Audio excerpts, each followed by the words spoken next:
City News Time, 9 o'clock. Number one for local news in Ottawa and the Valley. This is City News, now on 101.1 FM and 1310 AM.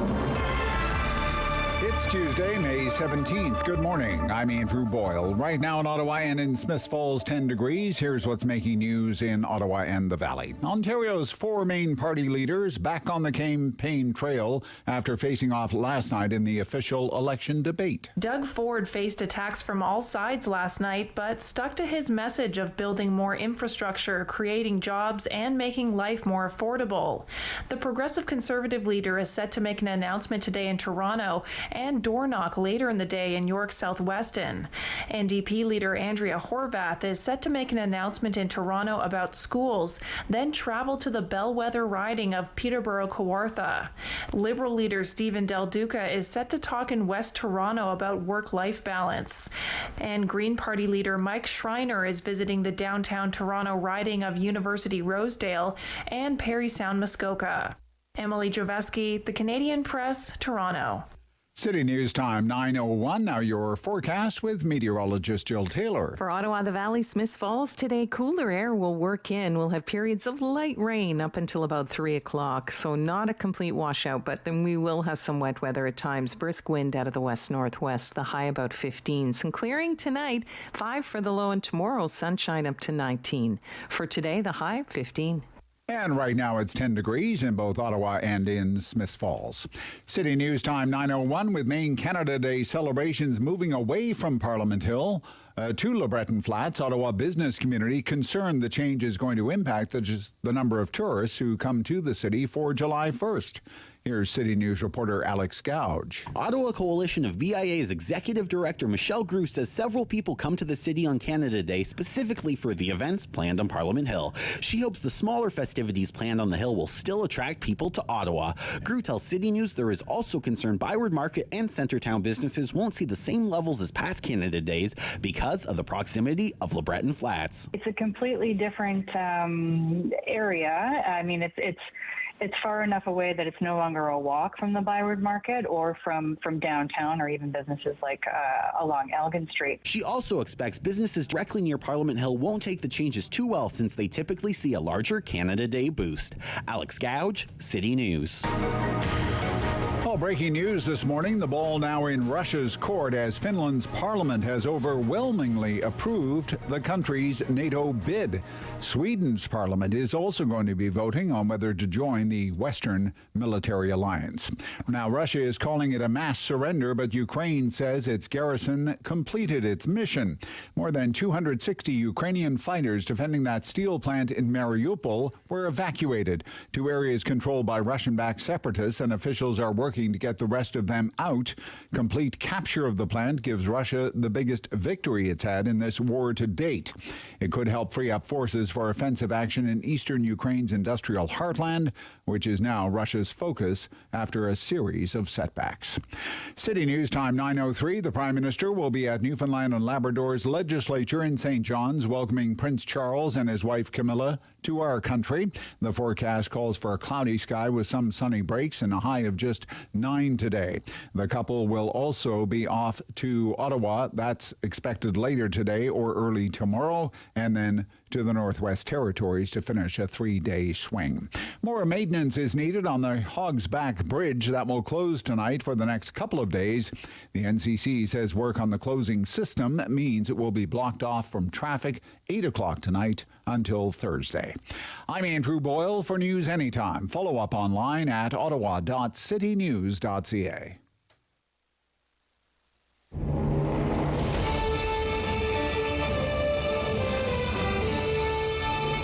Separating headlines from hearsay. It's the Rob Snow Show on Rogers TV and City News. 101.1 FM and 1310 AM. You can consider this the post-game show of the leaders' debate for the Ontario election campaign post-game show. And good morning. Welcome to the Rob Snow Show on City News, pedal to the metal, flat out till noon. You're in the middle of it all during the talkback hour today with a classic pollster question. But coming up first, Polly. Well, not Polly exactly, but Aaron Kelly, the CEO of Ottawa's Advanced Symbolics. That's the firm that created Polly, and Polly is a pollster unlike any other pollster because Polly is not a real person. Polly is artificial intelligence, so perfectly suited for the world of politics. And Polly has a pretty good track record at predicting the outcome of election campaigns. Predicted Biden would win the U.S. election, predicted the Liberals would win back in 2019, predicted Brexit, that the UK would vote for Brexit, and predicted that Trump would win. When nobody else was predicting Trump would win, Polly predicted Trump would win back in 2016. And Polly's doing Polly's thing again with the Ontario election. And as of yesterday, has the race looking like this. PCs 34.7, Liberals 27.5, NDP 25.8, Greens 5.6, and the most likely outcome, a PC majority government. But hey, there was a debate yesterday. And Polly can follow, all kinds of things in real time using social media posts and other metrics and really give us a good picture of what was really resonating with people who are watching the debate last night. So that's coming right up. As for the living, breathing, old-fashioned human type of pollster, like Keto Maggie at Main Street Research, who is doing 3-day rolling average polls for iPolitics, some interesting developments this morning. Shows that the NDP is falling. The Liberals opening up a lead for second place in popular support, but not where it matters most, which is in seats, in ridings. And it may all be academic anyway because it's still the Ford PCs way out in front. PCs 38, Liberals 28, NDP 23, Greens 5, and the Ford PCs still on track to win a big majority government. The NDP would come in second, however, be the official opposition, but lose almost half their seats, while the Liberals would gain 5 seats, and that's it. Finish third with 12 seats, according to the projections as of this morning. But there are 16 days to go in the election campaign and a debate yesterday. And it may take a couple of days for that to show up in the public opinion research. So, also helping us out this morning, we have the professor. Ian Lee, associate professor, Sprott School of Business, Carleton University, political junkie just like the rest of us. He watched that debate last night from his gilded perch in the glebe. We'll ask him for his takeaways from the debate, and he usually has a pretty good sense of how the Ottawa Centre race is going. And I think that's going to be one to watch on election night. I mean, provincially, it has a long history of being represented by the Liberals. Yasser Naqvi held it provincially, was in the cabinet. He was the MPP for Ottawa Centre, and now he's the MP for Ottawa Centre. The late Richard Patton held the riding for a long time. It's an NDP-held riding now under first-termer Joel Harden, going for the repeat. It has gone for the NDP before. You may remember the name Evelyn Gigantis won that riding for the NDP. And federally, of course, the riding was held by the late Paul Dewar for a stretch. So it's really a Liberal NDP race to watch, and it's one to watch on election night. And we'll ask the professor how things look here about halfway through the election campaign. We're also going to talk a bit about the Conservative Party leadership race as well this morning. This whole thing, Poilievre versus the Bank of Canada. If I become Prime Minister, I'm going to fire the Bank of Canada. I'm going to give you some of the history of politicians bad-mouthing the governor of the Bank of Canada. Poilievre's not the first to do it. Chrétien did it. Diefenbaker did it. Didn't work out very well for Diefenbaker. I know Michael Taube is working on a column about that. And he's with us every Tuesday morning. Michael Taube, commentator, syndicated columnist, former speechwriter for Stephen Harper. So I'll ask him about that. And one of the things we'll also get into with Michael is just, how nasty. It's just so nasty, this leadership race for the Conservatives. It's not just nasty, it's like in the gutter. Mean, nasty, dirty, sleazy,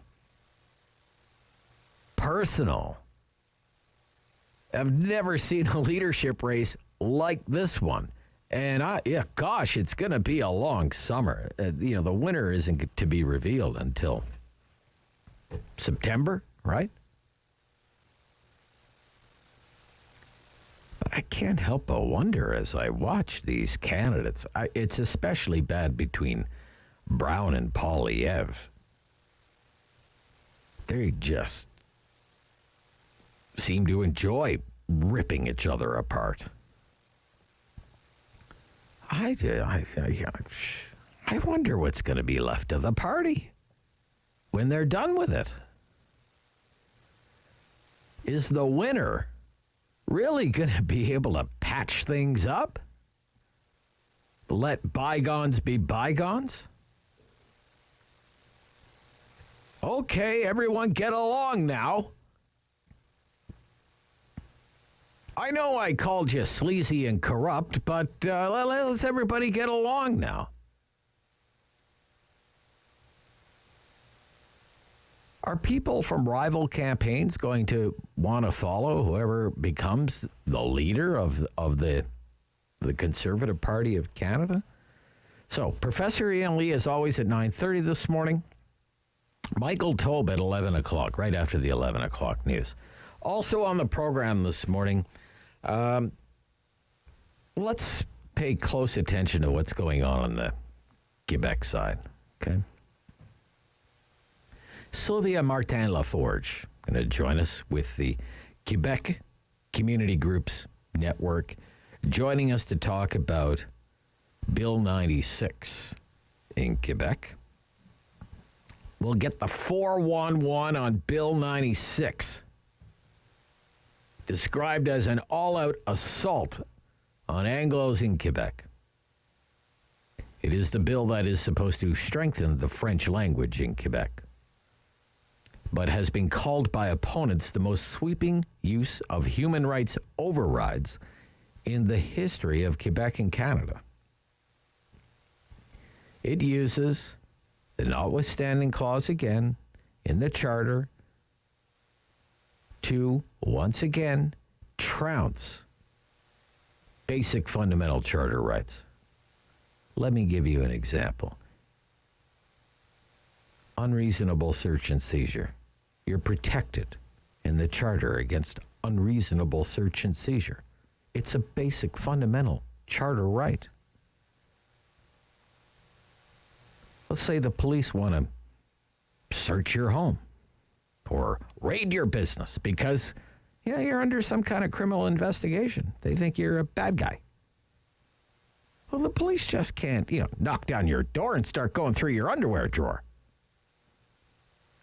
They just can't smash the window of your business and help themselves to your computers. They need to go before a judge and explain why they need to take these measures. They need to get a warrant. They need to have a probable cause.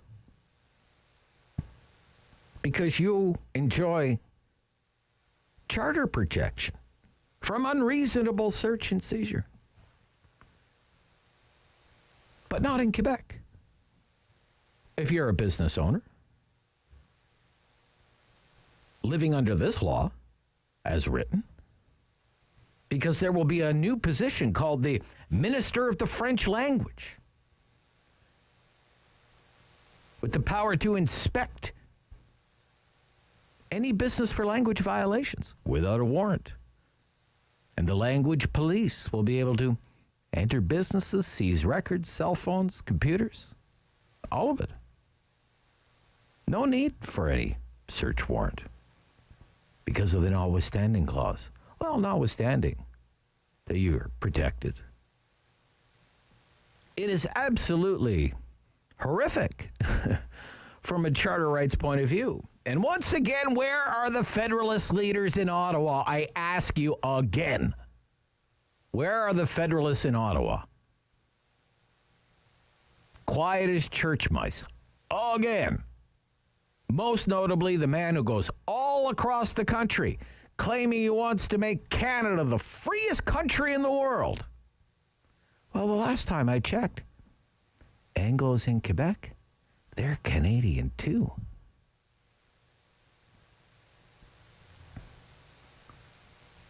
And coming up on the Talkback Hour, classic pollster question. The day after another leaders debate for the Ontario election campaign. Look, I'm not going to ask you who won, who lost, who had the knockout blow. Mike Schreiner won the debate. Okay, the Green Party leader won the debate. Wasn't even close. He won it going away. Mike Schreiner, though, is not going to lead the Green Party of Ontario to a majority government on June 2nd. This we all know. Okay, the party's at 5% in the polls. But coming up, this question. 750-1310. It's been 4 years of Doug Ford and the Ontario PCs. Elected after 15 years of the Ontario Liberals. Let me ask you. Classic pollster question. Are you better off than you were 4 years ago? That's all I want to know. Are you better off than you were 4 years ago? Better off? About the same? Worse off? Are you better off than you were 4 years ago? Our Talkback Hour question this morning on the Rob Snow Show on City News. Was this inspired by your own kids and the difficulties that you had getting them to brush? Yes, absolutely. So my 3-year-old at the time, we went to the dentist and she was complaining that her teeth were hurting. And we found out she had 10 cavities. For those that don't know, 10 cavities out of 20 teeth, that was half of her teeth. I was panicking. I didn't know what to do. We had to change her diet a little bit, and that was easy. The hard part was getting her to continue brushing her teeth. So she underwent 2 surgeries to get all of her 10 cavities fixed, and then she had to get 8 metal caps, and then she went back for an emergency procedure to pull one of the metal tooths. I guess the nerve was exposed. So the poor thing went through so much, and I had to think of something. So she brought a plushie, and it helped comfort her. And I was like, okay, I need something that's going to help long term. Like, how can I get her to continue brushing her teeth? So I said, you know, this plushie is going to report back to the Tooth Fairy back at Tooth Fairy Land. And then that's when I created the thought of, okay, we need Toothy. So Toothy is actually there to comfort the children when they go to the dentist. They're also there to put in the bathroom so that Toothy watches them brushing their teeth and is approved by dental hygienists. I have raving fans from dental offices, and also the Tooth Fairy absolutely loves this, and I'll show you why. On the back, there's a pocket. Okay. So that the children can put their lost tooth that they lost in here, and the Tooth Fairy will come. Yeah, the Tooth Fairy will come and take it and put the money. But Toothy gets to stay with the child. Of course. Yeah, so absolutely. my ultimate goal is obviously the book, because it educates children on proper dental hygiene. However, Toothy is a game changer for shaping our children into adults who are not fearful of the dentist. Yeah. I was able to present to a school in New York, all over Ottawa, obviously. A lot of our local family and friends have pre-ordered the book.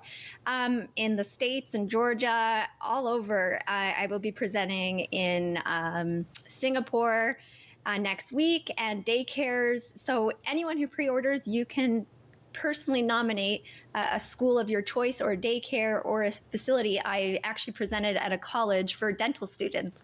So yes, it's geared towards children 0 to 8 years old. However, senior homes I presented in, they get a kick out of it. It's a cute rhyming book. Where can people go to your Kickstarter and, of course, get a copy of the book and their own Toothy? Yes, so Kickstarter is actually going to be almost closed, so I don't want people to feel rushed. They can go to my website at My Friend Toothy. So again, My Friend Toothy, and they could pre-order there. The world is changing.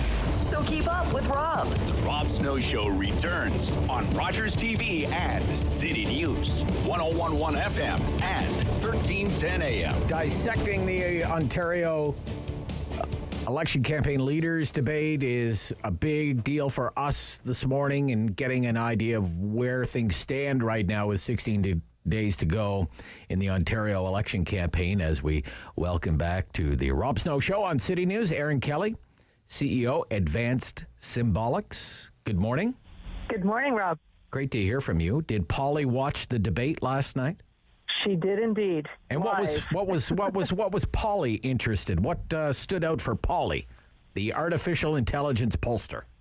Well, what Polly does is she's looking at a random selection of people across Ontario, and she's saying, how are they reacting to the debate? She was looking for high points, low points, and then to see ultimately she evaluated the people going into it. What were they leaning toward in terms of their vote, and how did they come out of it? What she saw was, and you know, the debate was in 4 categories, right? The economy, healthcare, education, and racism. And she was looking to see what were the high points. So she found overall for the debate that Rob Ford won the debate, if you will, by default, because the other 3, or more importantly, the other 2, Andrew Horwath and Stephen Del Duca, did not succeed in knocking him off his stride, if you will. Mm-hmm. Like scoring that killer punch or that knockout blow, what we would say, right? Yeah, like I say at the office, it was like watching Game 7 of the Leafs. You know, it was like, do something. Okay. Some people in the media class, I'm one of them, self-appointed. I thought Mike Schreiner had a pretty good night. You know, especially when he looked at the premier and said, well, if you talk to a nurse. I thought that was the most devastating attack on Doug Ford of the night. I thought it was, say, the strongest opposition blow against the incumbent premier. I'm just curious how Polly felt about that. You are completely aligned with Polly. That is exactly what she said. In fact, she said that Mike Schreiner won the healthcare portion of the debate, and it was because of that quote, have you talked to a nurse lately, and have you seen how disrespected they feel? And Doug Ford didn't have much of a reaction to that, and he kept hammering on that. And during the healthcare debate, Horwath and Del Duca were fighting amongst each other, and Polly saw that the people who want to dislodge Doug Ford were very upset, in fact, with how Horwath and Del Duca handled healthcare, because they thought that was a very missed opportunity. And, you know, honestly, if Mike Schreiner had been the leader of one of those 2 parties, he might be coming into official opposition right now. It's unfortunate that because it's the Green Party, people don't want to give their vote to it at this point. Right. For the uninitiated, this is what that exchange sounded like. We're building. We are actually building the healthcare system that we need for the future and hiring more nurses. We have 720 doctors coming online. That takes care of 750,000 patients. We're building a med school out in Brampton. We haven't seen a med school in decades, but we're building a med school to make sure that we get more doctors into the hospitals. Forgetting about the Northern Ontario. Mr. Del Duca, you had your chance. Let's bring in Mr. Schreiner. Mr. Ford, have you talked to a nurse lately? Exactly. Have you talked to a nurse about how disrespected they feel? How overworked and underpaid and underappreciated they are? How insulted they feel being called heroes and then essentially having their wages cut by having them frozen? Mr. Ford, if you want to build capacity in our healthcare system, you have to make. So that was the highlight of the night for Polly then, right? Yes, that was a shining moment for Mike Schreiner, and he kept that momentum, that good feeling from people watching the debate throughout the evening. What were some of the other notable insights from Polly after the debate? Polly saw that Del Duca, so in the end, Del Duca took votes away, it seems, at least a popular vote. We have to look at the seat count and how that plays out, but he seemed to take momentum away from Andrea Horwath. There was some weak moments for Del Duca, particularly when Doug Ford said, we don't have to worry about teaching kids about jobs of the future, because if you become premier, because when you're premier, the jobs all left Ontario. Yeah, there won't be any jobs. Yeah, there won't be any jobs.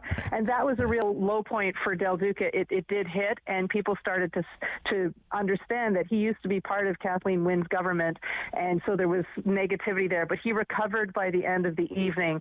By the end of the debate, we saw Del Duca in second place. Okay, so 16 days to go. As of right now, what are the election probabilities? Right now, we're seeing that Doug Ford is on the cusp of a majority government. It's not in the bag yet, so there's about a 33% chance it'll be a minority government. It really does depend on whether or not Del Duca or Horwath can pull ahead of one or the other. Right now, it seems Del Duca seems to be much more on the ascend. Whether or not he can get enough momentum to pull Doug Ford back into minority territory. Really interesting. Thank you for sharing the results of Polly's experience last night from the election debate. I really appreciate it this morning. Great. Thanks, Rob. Yeah, that's Erin Kelly, the CEO of Advanced Symbolics. Polly watching the event in real time last night. Happening right now is the Ontario NDP leader. Able to accomplish that. So how Andrea Horwath taking some reporters' questions right now at an event. I'm really pleased to have been able to talk about the most important thing throughout the debate last night, and that's the people of Ontario. We saw a lot of back and forth, a lot of shouting, a lot of guys that were, basically blaming each other for their failed records. I kept trying to bring it back to what's the most important, I think, in any election campaign, and that's the people of Ontario. And talking to them about the fact that they can have a premier that's going to fix the things that matter most to them. We were literally just having a conversation about how hard life has gotten in Ontario. It was hard before the last election, but the last 4 years have made it even harder. And we saw what happens when Conservatives get elected. They make more cuts. We can't afford any more cuts in this province. Now is the time to help people get back on solid ground, to be able to build a good life here. And that's where I tried to stay focused, because people need hope. People need hope that there can be a government that puts their needs and the things that they prioritize at the front of the agenda. After this is your fourth campaign, I believe if you fail to make some real gains on June 2nd, Andrea, will it be time for you to step down, do you think? Well, I can tell you this for sure. I will never stop fighting for people. I fight for people all the time, and I'm always going to fight for people. And so I'm looking forward to having the chance to do that, not as the fighter, but as the doer in the Premier's chair. That's what we're all about for the next couple of weeks. But certainly,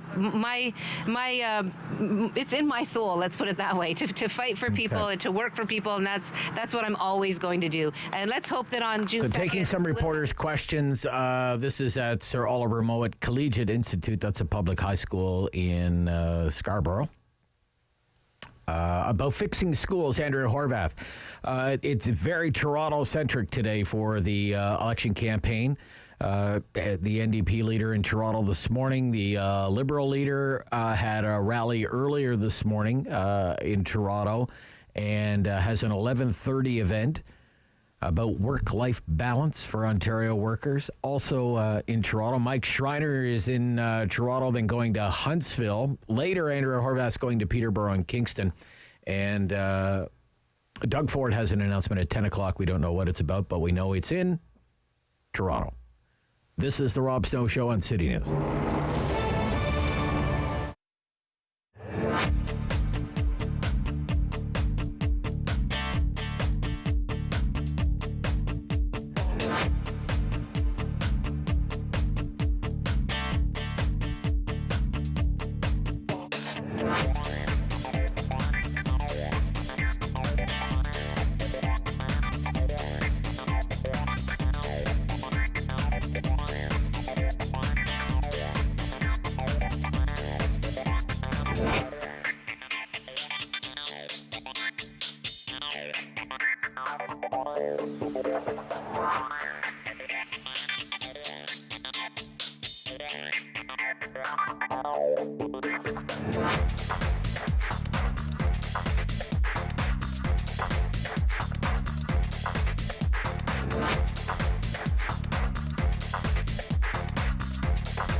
Number one for local news in Ottawa and the Valley. This is City News, now on 101.1 FM and 1310 AM. It's Tuesday, May 17th. Good morning. I'm Andrew Boyle. Right now in Ottawa, 11 degrees. It's 10 degrees in Smiths Falls. Here's what's making news this hour. Provincial NDP say they have a list of school repairs completed by 2032. Leader Andrea Horwath says every student deserves a building where it's safe to learn, meaning windows open, fountains are safe to drink from, and the heating and the AC work. The party says a list of schools needing repair is in the thousands. The cost in just the first 3 years of a decade-long program, $4.8 billion. As for the other main parties, Stephen Del Duca with the Liberals in the Toronto area talking about work-life balance. PC leader Doug Ford is in that area as well. The Greens' Mike Schreiner is visiting a couple of Southern Ontario ridings where his party is hoping to see growth from the one seat in the legislature at dissolution. Finland's parliament has overwhelmingly approved the country's application to join NATO. The president of that country will join another country wanting to join NATO, that is Sweden. They're both in Washington. The president, Joe Biden, welcomes the pair to discuss the applications and talk about European security issues. Red carpets rolled out in St. John's for the arrival of Prince Charles and Camilla, the Duchess of Cornwall. The couple start a whirlwind 3-day tour that will bring them to Ottawa tomorrow, then off to Yellowknife. City News Time, 9:32. I'm Andrew Boyle. For news anytime, follow up online at ottawa.citynews.ca.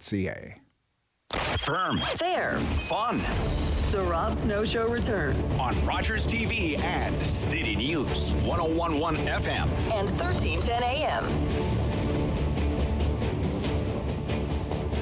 Professor Ian Lee is back with us, Associate Professor at the Sprott School of Business at Carleton University. He is with us every Tuesday morning. It's great to hear from you. My great pleasure, Rob. You watched the debate last night? I did. Okay, what did you take away from it as a voter? First off, I just want to declare again, I don't have a membership in any political party, and I don't allow lawn signs on my lawn, federal, provincial, or municipal, because I do speak in the media, and I want to be neutral. It doesn't mean I'm a eunuch, doesn't mean I don't have views. I watched them all four, and I thought that Rob Ford. Doug Ford. Rob Ford. Doug Ford. Doug Ford, excuse me. Doug Ford was channeling his inner Bill Davis. Younger people may not remember, but Bill Davis was bland, right in the middle, and he really did capture the pulse of Ontario, the majority. Not every last voter, but certainly he rolled up majority after majority, and he was, premier for a very long time. And he wasn't controversial. He didn't go hard right, didn't go left, was right in the middle. And I thought that Premier Ford was very much channeling his inner former Premier Bill Davis. The other three, I thought, it's perfectly legit what they did. They can stand up and say what they believe, and there's nothing wrong with that. But I just don't believe that the majority of the voters want the policies that were being put out on offer. I mean, the most extreme of all was the Green Party, and okay, I suppose we expect that, but from the Green Party. But I mean, they were such extreme positions. Why are we building roads? He said. Remember, we bring in 400. One road in particular, Highway 413. Yeah, but he said, why are we building roads? And for example, and he used that as an example. And I want to keep coming back just as a sidebar. We are bringing in 400,000 immigrants annually, and the vast majority move to Ontario, which the vast majority moving to Ontario move to the GTA. So every year we have to build more schools, more roads, more fire stations, more everything because we are growing. And yet that did not come up last night at all. Unfortunately, I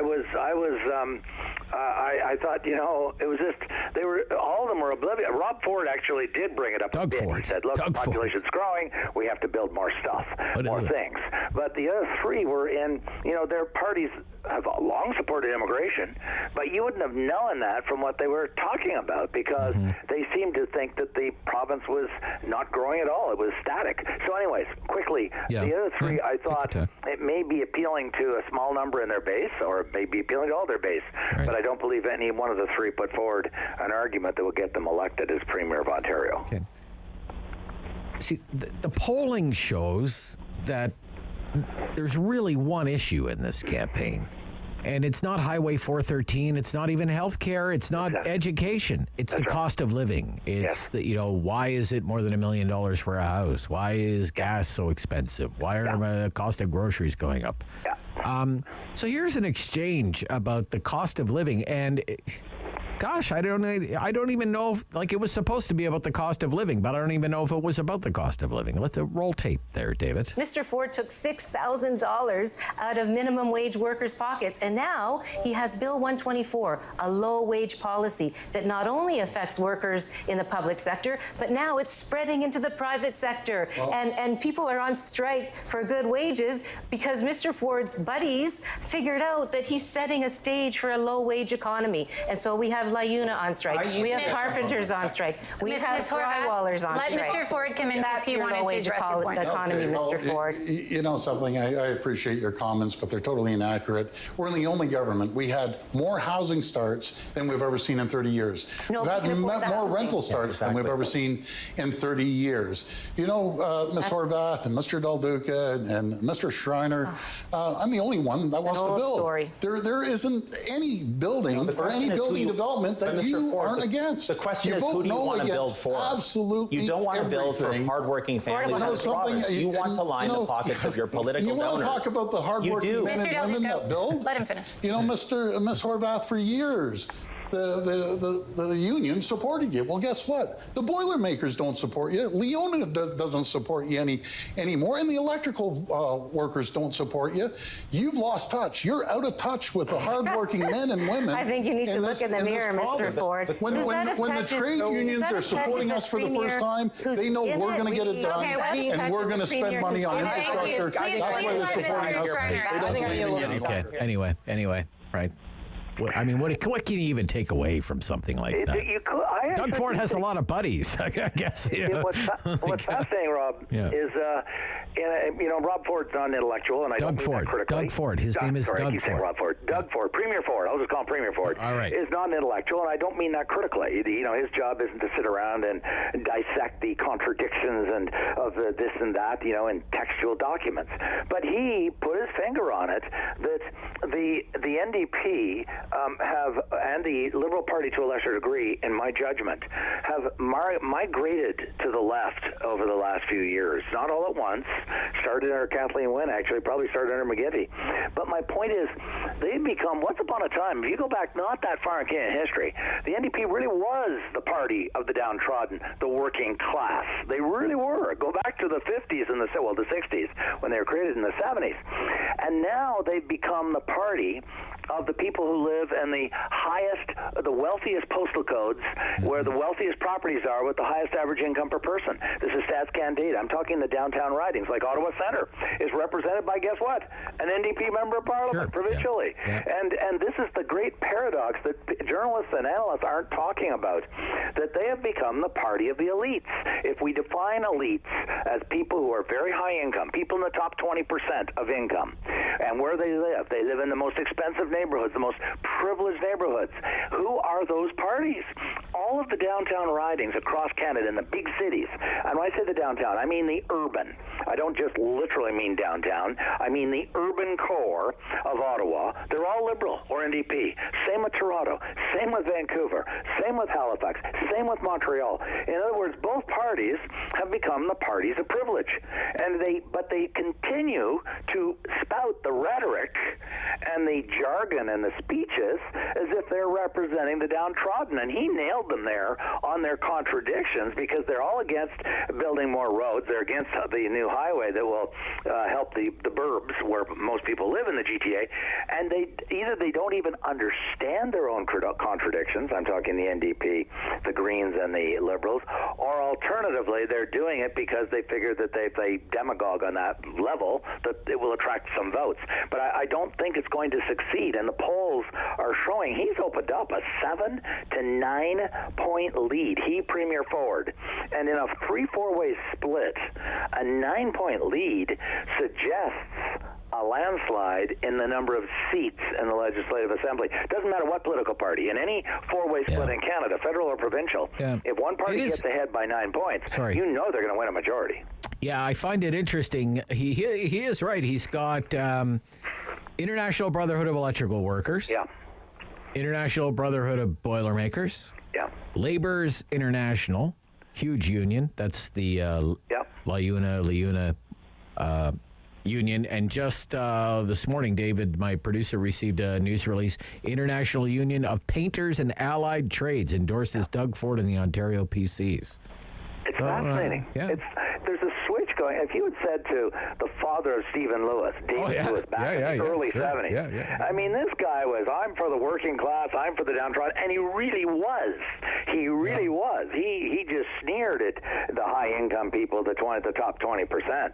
But if you look now at the people who support, and I'm a pretty good authority. I'm in the middle of a university. You wouldn't find any university professor who would ever be caught dead admitting publicly or in a group of large people that they support or are sympathetic to conservatives. Well, yeah, public sector unions, you see who's not endorsing, like CUPE, OPSU, where the teachers unions, the nurses unions. Well, those are the public sector unions. Yeah, public sector. We have to separate the public sector and the private sector unions, because they're going down very divergent paths.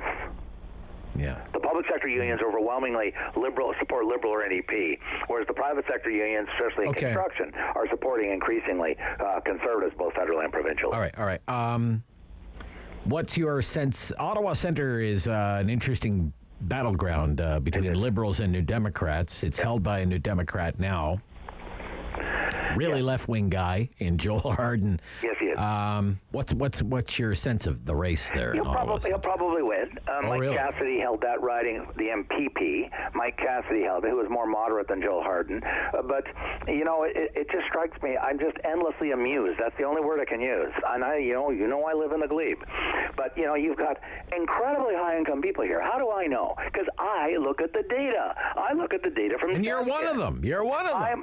I won't hide that. I'm not, even though I make jokes about it. But my point is, I drive through the glebe, and there's $2 million houses on the avenues. You go over to Clemo, they're pushing $4 million, and they've got NDP signs out front. I'm saying, who are you going to have the revolution against yourself?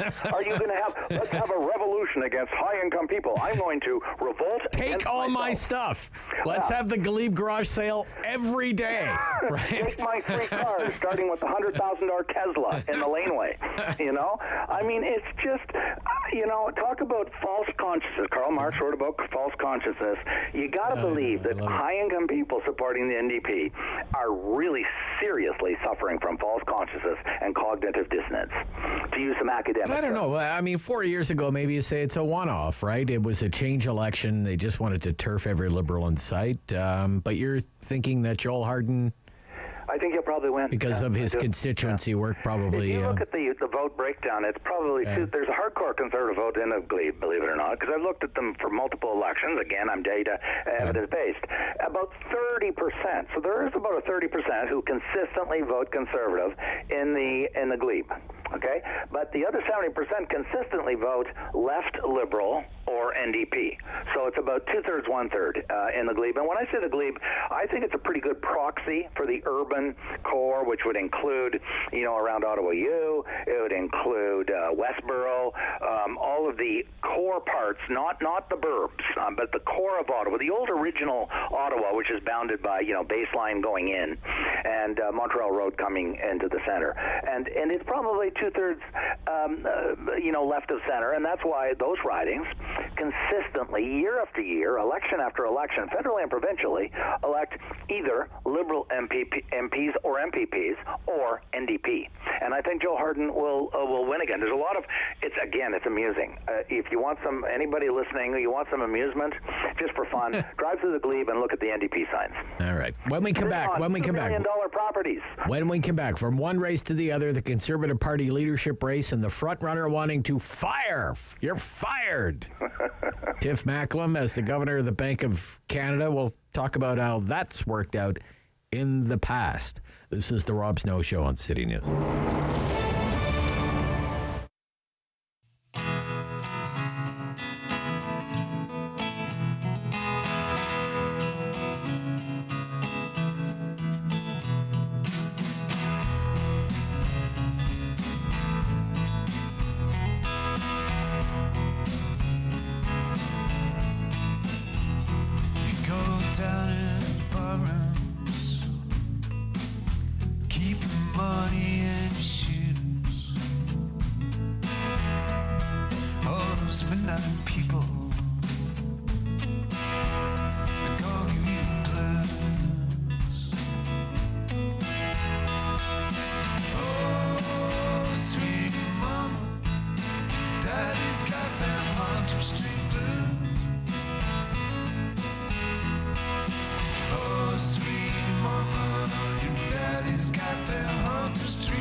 runs under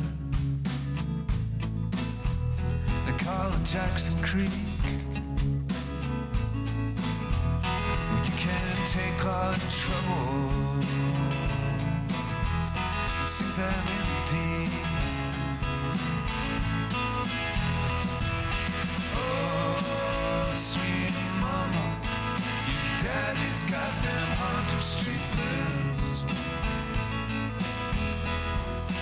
Oh, sweet mama, your daddy's got them Hunter Street blues.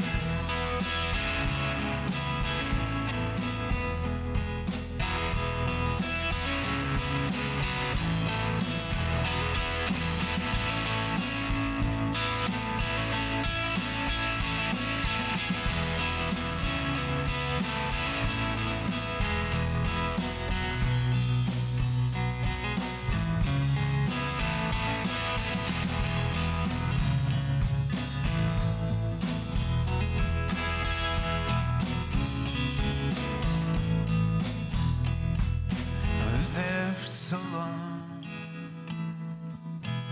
above the corner store where I made up these songs. It's my last stop before I go. Oh, sweet mama, your daddy's got them Hunter Street blues. Oh, sweet mama, your daddy's got them Hunter Street blues.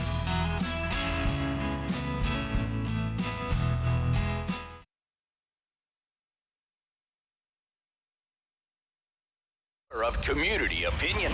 The Rob Snow Show returns on Rogers TV and City News. 101.1 FM and 1310 AM. Back with Professor Ian Lee, Associate Professor of Management, Sprott School of Business at Carleton University. Professor, what is your reaction to Pierre Poilievre saying he would get rid of the governor of the Bank of Canada, Tiff Macklem? And I say this respectfully because I think Pierre Poilievre is doing an important service. I know it's very unfashionable amongst professors and people that live in the most privileged neighborhoods who see him as just the Antichrist. But he is raising very important questions about affordability across the country, and there are lots and lots of young people and immigrants who are finding it, and people of modest incomes who are finding it very, very difficult, and that's going over the heads of people who are living in the most privileged neighborhoods who hate Poilievre the most. But let me, now I've said that, I think he's made a mistake. And he's made a mistake on two different levels. I like to always distinguish arguments into two types. I call them utilitarian arguments and then substantive or philosophical. On the utilitarian level, it's not good politics, as John Ibbotson argued. It destroyed John Diefenbaker's government. So that's sort of this is not going to end well for you. It's not going to go good places for you, Mr. Poilievre. So that's the efficiency or utilitarian argument. It's not dealing with whether it's right or wrong. It's just saying it leads to bad outcomes. But I have a better argument than that. He's going after the wrong person. Okay. He should be going after somebody called the Prime Minister of Canada, who revised the mandate only late last year of the Bank of Canada to change it from a focus only exclusively on inflation to essentially what's called a dual mandate. And the dual mandate is inflation and unemployment. And I would argue, and I wish Mr. Poilievre would argue, and maybe some people in his campaign are listening, that I would argue that changing that mandate to a dual mandate, focusing on not only inflation but unemployment and, for that matter, equity and diversity and that sort of thing, you can see it in the speeches, that caused them to drop the ball. They changed their focus and started watching things that are beyond their mandate in reality, because the Bank of Canada only has interest rates in its tool, its arsenal. It cannot deal with equity and diversity and unemployment. That is properly the role of fiscal policy through unemployment insurance reforms, through subsidies, all the things that government does. And that is the domain. I'm not saying we shouldn't worry about equity or diversity or unemployment. Of course. But it's not the mandate of the government of the Bank of Canada. And Mr. Trudeau essentially pushed that onto their mandate, and I think they dropped the ball because they knew that Mr. Trudeau wants that mandate, so they started focusing much more on unemployment. What will the interest rate increase do to unemployment and on marginalized people? And so in so doing, they dropped the ball, and inflation took off on them, and now they're faced with a real tough choice. Do we impose even higher and more difficult interest rate increases in order to stuff the genie back in the bottle that they could have kept in the bottle with much lower rate increases if they had acted sooner, but they didn't because Mr. Trudeau told them to start looking somewhere else and look at other issues beyond and outside the core mandate of the Bank of Canada, which is inflation. Okay, how much time do we have here? Why do you think? Can you explain it to our listeners, please? Yeah. Parliament has the power to spend money, okay? It does. But the Bank of Canada has the power to create money. Yes. And the two are separate. They are. Why is that like that? It's evolved over a very long period of time, and not just in our country. It actually evolved in England first, and I mean England before England became UK. That's how the Bank of England goes back 500 years, by the way. And it was realized over time that when politicians actually directly, and when I say politicians, I'm using the term when once upon a time it was the king who made the political decisions until it devolved to Parliament. But the decision makers, the political decision makers, whether you call it the king or the cabinet minister or the prime minister, when they ran monetary policy, guess what they did?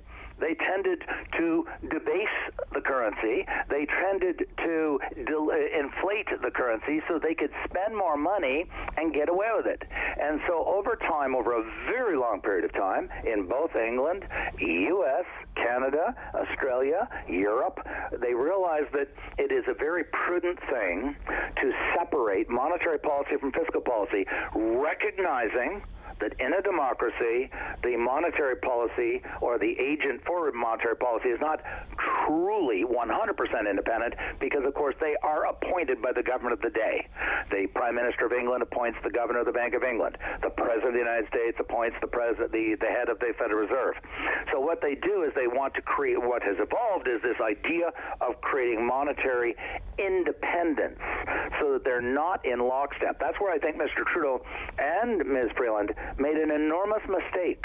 And when they appeared jointly at press conferences with the governor of the Bank of Canada. I'm not faulting Tiff Macklem because he's independent, but at the end of the day, he's appointed by the Prime Minister, and yes, he can be removed by an act of Parliament, as James Coyne was, effectively. And so he should have said, I'm sorry, Mr. Prime Minister and Ms. Freeland, I'm not going to appear with you at joint press conferences. It just undermines my independence. It sends the wrong message that I'm your servant, your loyal foot soldier. And that is where Pierre Poilievre should be going, saying, I'm not criticizing Tiff Macklem, I'm criticizing the government of Canada and the Prime Minister and the Minister of Finance for compromising the independence and the integrity of the governor of the Bank of Canada. Caesar famously said, not only must Caesar's wife be virtuous, she must appear to be virtuous. Right. And so it created the wrong perception. It created the wrong perception. Yes, absolutely. Yeah. Okay. So all right. I'm blaming not Mr. Macklem. I'm blaming the Prime Minister and Chrystia Freeland. He probably doesn't understand that because I don't think he reads. I mean that. I don't mean he's a dilettante. I think Chrystia Freeland does understand that because she's she's a well-educated person. All right. There's one more thing. We only have 2 minutes left here. A big story is the strength of the U.S. dollar. Stocks are falling, and stocks are up today, but it's been pretty brutal.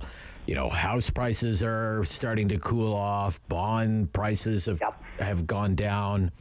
1 euro, for example, you travel a lot to Europe. 1 euro is worth $1.05 on the U.S. dollar right now. So it's it's really strengthened against all these currencies, right?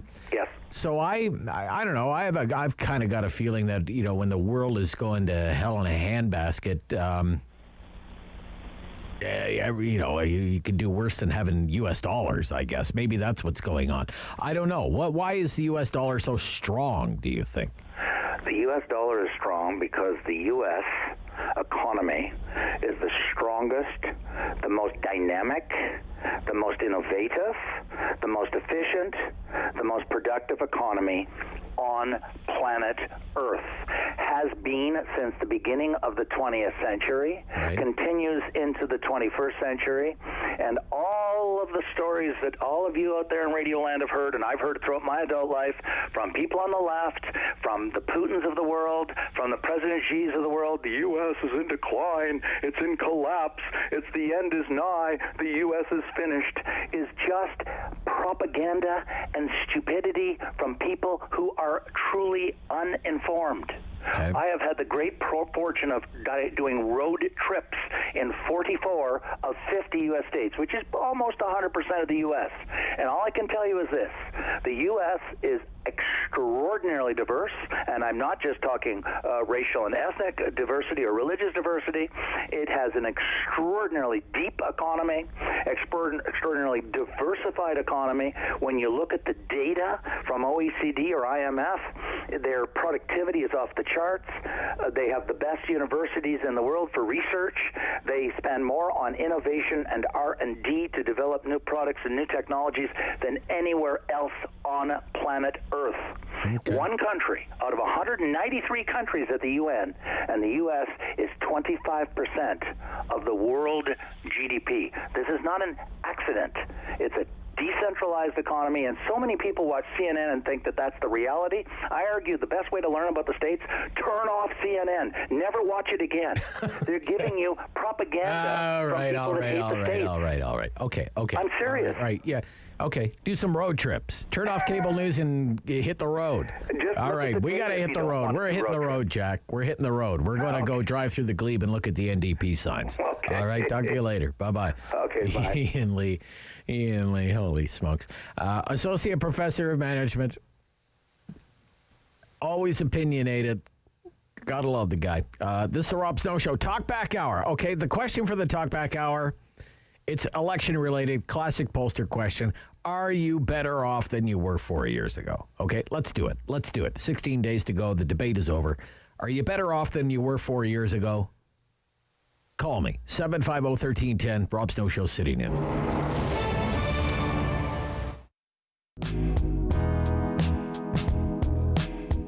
The Calgary Calgary Stampede is a world-renowned festival celebrating wrangling, bull riding, and everything cowboy. But did you know that many people credit its origins to a Black Canadian? Take a minute to meet John Ware. The word cowboy has racist roots. Before the American Civil War, white ranchers were called cowhands, but the enslaved black men and women working alongside them were actually referred to as cowboys to infantilize and disrespect black ranchers. The legend of cowboy John Ware is full of impressive feats and awe-inspiring skill, including the ability to train even the wildest broncos and easily hold a horse on its back. But the real story of John Ware is one that starts from more humble beginnings. Ware was born into slavery in the United States, gaining his freedom towards the end of the American Civil War in 1865. Ware's skills with cattle ranching developed as he traveled throughout the United States, eventually settling in a town southwest of present-day Calgary, Alberta, which made him one of the first black pioneers in the prairies. Over time, news of Ware and his amazing cowboy skills began to spread, and people came from across North America to witness his horsemanship and skills as a rancher. Eventually, Ware went on to own many of his own ranches. In 1892, he became the first man in Western Canada to earn the title of steer wrestler, and Ware's feats in local contests set the stage for the Calgary Stampede Rodeo we know today. In September of 1905, Ware was killed in a freak accident with his horse, and more than 10,000 mourners from across the region attended his funeral, making it one of the largest in Alberta history.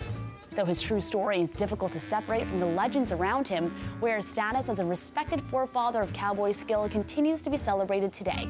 Ware has dedicated monuments across Alberta, including several sites near his first ranch, a Calgary school in his namesake, and a building at the Southern Alberta Institute of Technology.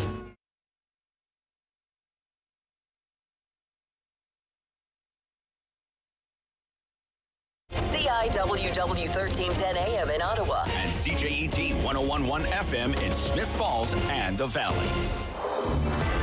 Number one for local news in Ottawa and the Valley. This is City News, now on 1011 FM and 1310 AM.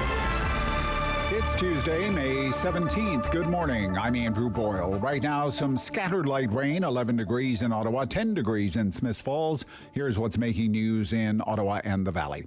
And another trade union that is backing the Doug Ford-led PCs in this provincial election. The International Union of Painters and Allied Trade says that party is the best choice for the June 2nd vote.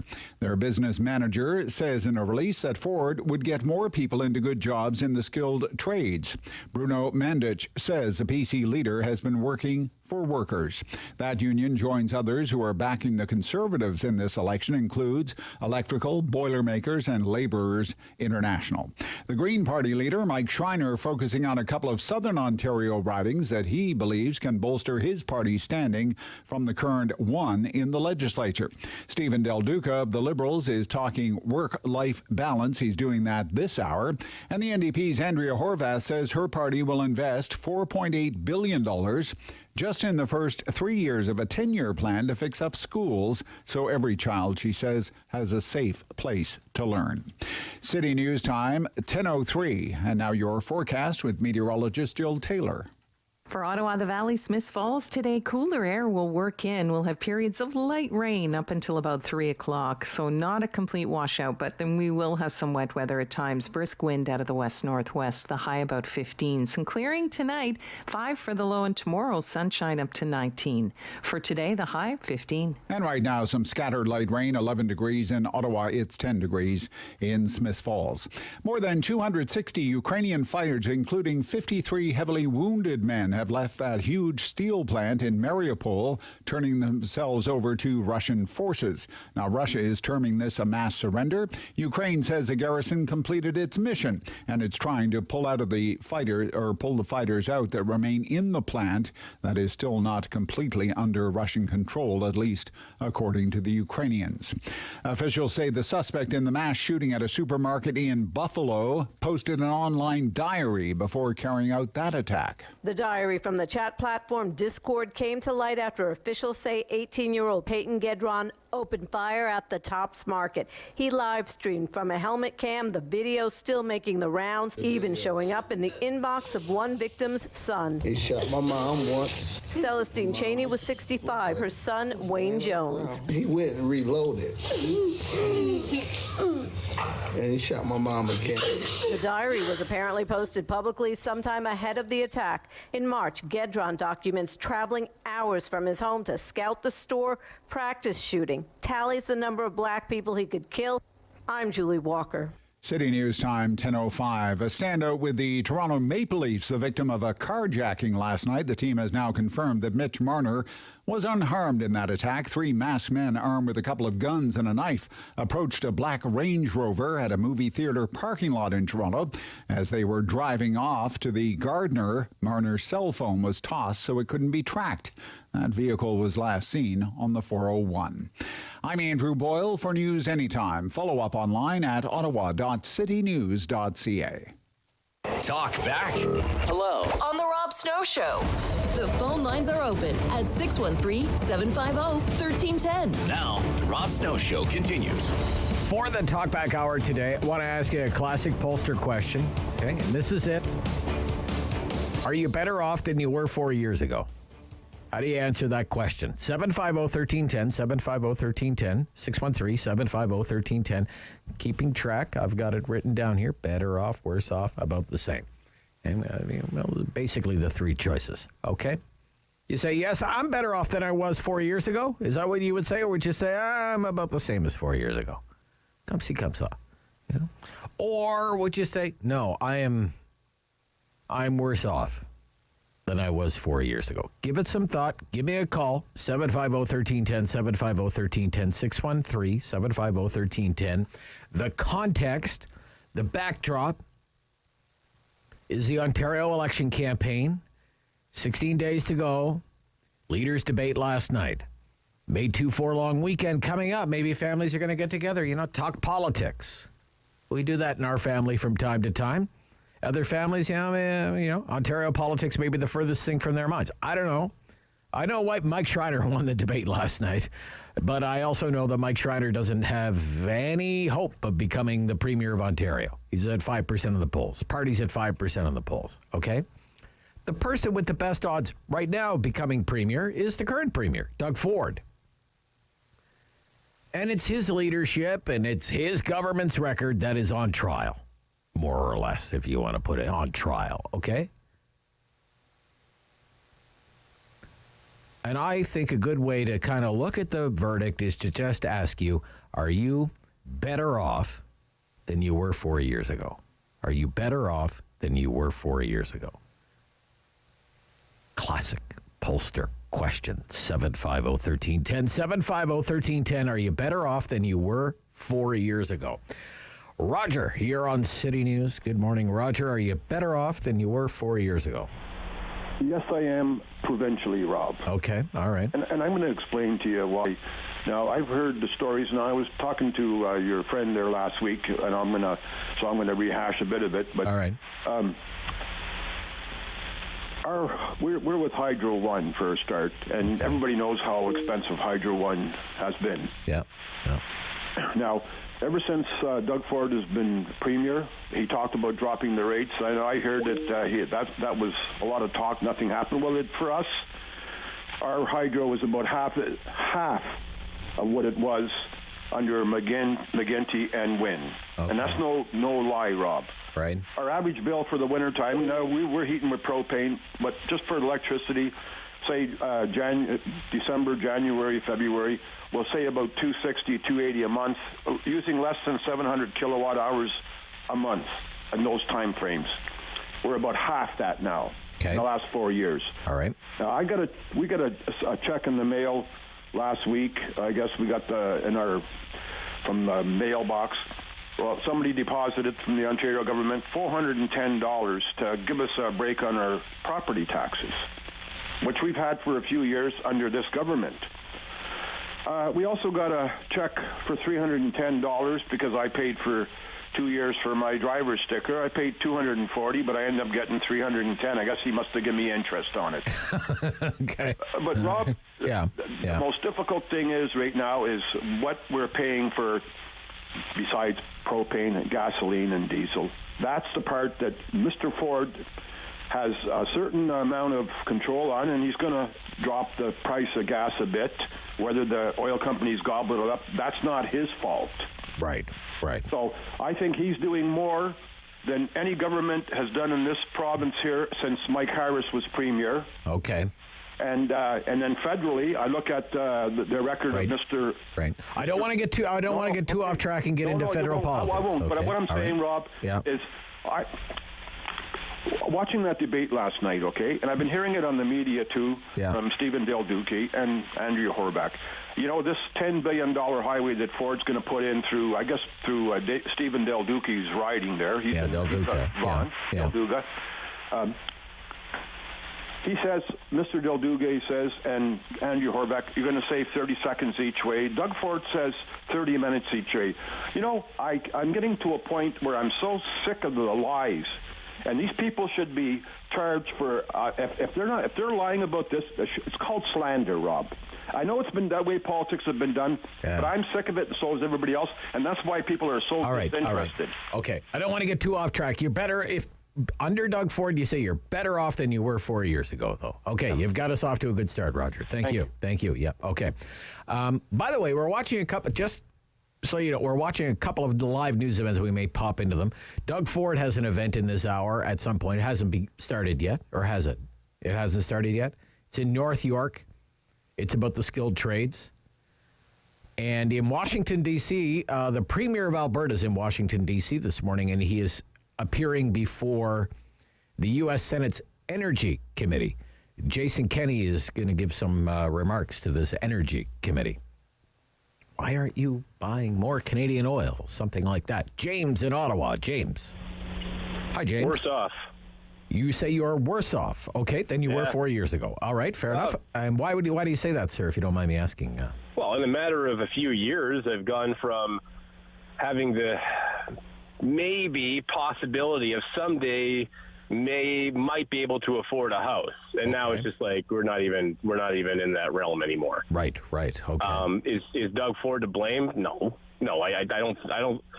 I think Doug Ford's too small of a guy to blame all of this on. Okay. But you know what's really, I'm 38, so I've been voting for 20 years, and I've never missed a vote. Right. I always vote. My grandfather served in World War II, and I said, well, I'll always honor my right and my duty to vote. But I don't know I don't think I can put an X beside anybody's name this year. I think I'm just going to spoil my ballot. I'm not going to not vote. Okay. But literally, nobody's offering anything. Like I turn with an open mind, and I've always been more of a left-leaning guy, and I've turned with an open mind to the more left-leaning parties. And like, I'm sorry, but I almost had to puke one day because one of the Liberal ads is Doug Ford's against a handgun ban. Our streets are war zones. Rob, go and try to buy a handgun right now. Tell me how easy it is for you. Yeah, right. Okay, handguns are effectively banned. If I'm going to criticize the right for using scare tactics for non-issues when they should be talking about something that really matters, then I'm sorry. Got to go after the Liberals for that too. Okay. But in terms of the big thing is housing affordability, and this is, I call it the cost of living election, and you're not hearing a lot about it that would really satisfy you. Okay. It doesn't seem to be anybody's talking about the fact that housing has gone up twofold, gas has gone up twofold. Like, yeah. I have to cut something, and what's going to take the brunt of the cuts this year? I think it's the tourism industry is going to take a big hit this year, because if we're paying that much more to live, well, we got to cut out the stuff that we don't really need in our lives. Really need, going to the CN Tower, and I'm sorry, that's going to have to be the cut. Okay. All right, James. Thank you. Thank you for your call, sir. It's greatly appreciated. Some lines available there at 750-1310. Bill is in Toronto. Bill, you better off than you were 4 years ago, Bill. Yes and no. Yes and no. Okay, I'll give you a half for each then. Okay. All right. I own a cottage in Muskoka, and I own a house in a decent part of Toronto. Right. So technically, I've made. You should be a lot better off then. Yeah, I am. But I noticed that with inflation and gas and whatever, and my annual income, it's getting harder and harder to save money and pay the bills. Okay. So, it's the best of both worlds, but my investments were clearly 3 times, 4 times inflation. Now inflation's basically with my investments, they're just, they're not even, they're lucky if they're breaking even. So. Right. So even someone in your enviable position, you're finding it hard to make ends meet, keep up with the bills, right? Because of the rising cost of living. Well, I do. I have to watch now. Before, we never watched what we spent. I mean, we didn't go crazy, but now it's like, you got to watch. It didn't create anxiety or whatever, right? Yeah. Well, let's put it this way. We have to consciously balance the checkbook each month now, where we didn't 3 years ago. All right. Thank you, Bill. Thank you. Just very quickly, I see Jason Kenney has started speaking before this energy committee. It's the U.S. Senate Energy Committee, and he has been invited to speak for a few minutes at this committee by Senator Joe Manchin, who's been a real thorn in the side of President Biden, Let's put that in perspective. Last year, 13% of U.S. oil imports came from all OPEC countries combined, and only 6% from Saudi Arabia. So Alberta supplies the U.S. with 10 times more oil than Saudi Arabia and 5 times more than all of OPEC. The same is true for natural gas. Last year, my province shipped 4.8 billion cubic feet of gas per day to the U.S. That's 63% of your gas imports. And I'm proud to say that Alberta is home to the world's 3rd largest proven and probable oil reserves, about 180 billion barrels worth, and one of the world's largest reserves of natural gas. The province of Alberta owns those resources and has the exclusive constitutional jurisdiction to regulate their production. Now, after your country has spent hundreds of billions of dollars in recent decades defending security in the Persian Gulf area, it turns out that the solution to the challenges of energy security is your closest friend and ally. Vladimir Putin's brutal invasion of Ukraine has proven the danger of allowing dictators to dominate global energy markets and weaponize oil wealth, using it to spread violence, instability, and terrorism around the world. And that's why we were, frankly, so taken aback when President Biden vetoed the Keystone XL pipeline. It would have safely delivered 830,000 barrels a day of responsibly produced Canadian energy to the U.S., more than displacing the 670,000 barrels a day that you all bought from Putin's Russia last year. We were also perplexed with the administration's response to sky-high gas prices. I wanted to play that. Jason Kenney goes to Washington. Big week in Alberta politics. The Conservative heartland. Jason Kenney faces his leadership tomorrow for the United Conservative Party. And that's not even the biggest news in Alberta, because the biggest news in Alberta is the hockey game between the Battle of Alberta Flames and Oilers. Going to talk about that this week. Garth in Nepean. Garth, thank you for waiting, sir. You're on City News. Good morning, Rob. Are you better off than you were 4 years ago? No, I don't feel I am. Okay, and why is that, sir? With the inflation rising... okay. The provincial government hasn't kept track with... I receive ODSP, so it hasn't gone up in... quite some time. Yeah. And then... so what is it, about $1,100 a month, something like that? Yeah, as a basic. Yeah. And then, of course, the cost of rent. I'm a renter. Okay. So the provincial government hasn't approved any legislation around renters' rights and housing. There has been some initiatives on new housing, but again, it's very lacking, and it's the waiting lists to get in are so long. Okay. So, but I don't want to go back to the Liberals, so I'll be voting again for Ford. Oh, really? Okay. Okay. Despite being worse off. Well, again... Because you think you would be even more worse off with the Liberals? Is that what you're saying, Garth? Or? Well, again, they didn't improve much of the social supports when they were in term. Right. And gotcha. But I think Mr. Ford deserves another 4 years to the pandemic really threw him off track, and had that not occurred, I think there could have been more positives where I could have been the same or a little better, maybe. Or a little better, maybe. Okay, Garth. Thank you, sir. Much. Thank you. All the best.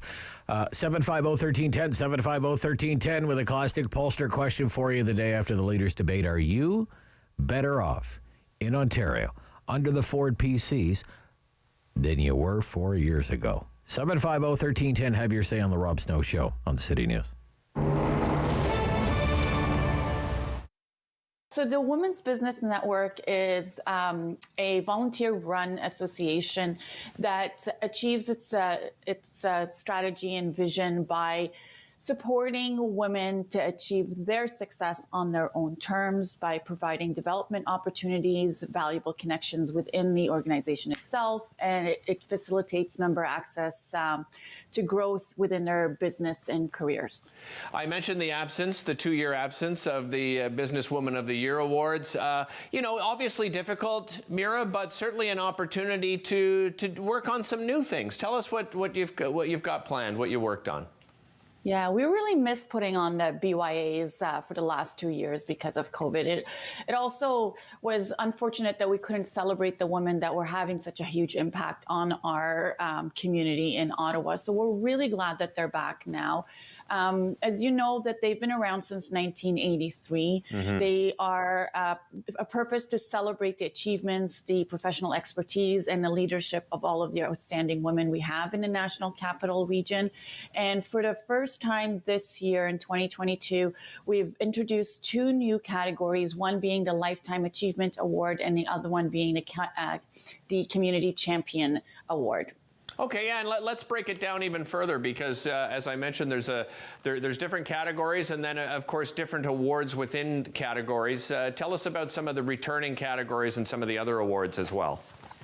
So the 2 returning categories that we're bringing back are actually the entrepreneur and the enterprise leaders. Those are very popular in our community. They draw a significant amount of nominations, and they do get a lot of attention because it's very common that we take the opportunity that we want to celebrate the entrepreneurs in our community, especially after the 2 years of being through what they've been through, right? So we're looking for nominees of owners who have significant impact on their businesses, that have seen strong growth in the last little while. And one of the things that we did do to revamp this award was we dissected it into 3 subcategories based on the term that the individuals have been in business for. So you've got from startups that have been around for 1 to 3 years, then we've got the emerging entrepreneurs 3 to 7, and the established entrepreneurs for 7 years and above. So there's really going to be 3 awards or 3 winners within the entrepreneur category itself. And then we've got the Enterprise Leader Award that's also come back. And this is an opportunity for organizations to nominate individuals within their business that display exceptional leadership attributes, positively impact the environment. It's time to talk back on the Rob Snow Show. Have your say and call now. 613-750-1310. We're asking for the Talkback Hour. Are you better off than you were 4 years ago? Context being the Ontario election campaign, 4 years in Ford Nation.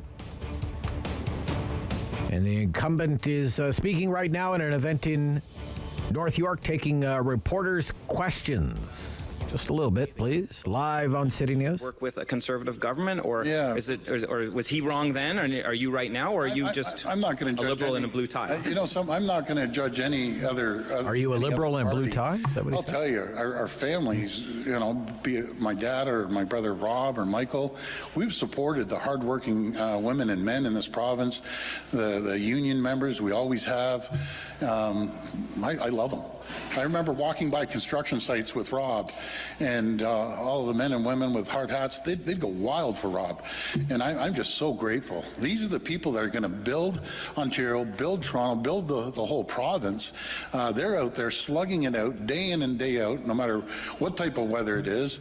And we couldn't run the province without them. I'm so grateful for their support. Very grateful. And I'll always have their backs, always. Talking about the trade union endorsements, 4 of them. You've gone to great lengths to keep your mandate letters to ministers secret. I know that matters before the court and you can't talk about it. But I'm wondering if you'll commit today to making your new mandate letters public should you be elected on June 2nd. Will you commit to that today, sir? Well, let's see what happens on June the 2nd. God willing, if we're fortunate enough to win, we're going to make our mandate very clear in pretty well every ministry, what our goals are and what we have to achieve. And as we're going to do throughout the election, we'll make it very clear to the people for each minister. The Liberals this morning, they're saying that they understand that you're going to launch what they say are a fresh round of personal attacks against Stephen Del Duca. Is that true? And if so, why go negative in that way, sir? Yeah, I don't. You know something? I think it was a pretty fair debate last night. I want to thank TVO and the moderators. I think it went well. I'm not into the personal attacks. I don't need to. I want to stay positive. I want to stay positive on our message. I want to talk about collaboration with the 444 municipalities which we've had, the 12 other premiers, the federal government. We've all worked so well together, no matter if it's throughout the pandemic or building subways or getting more jobs in the auto sector or supporting the skilled trades.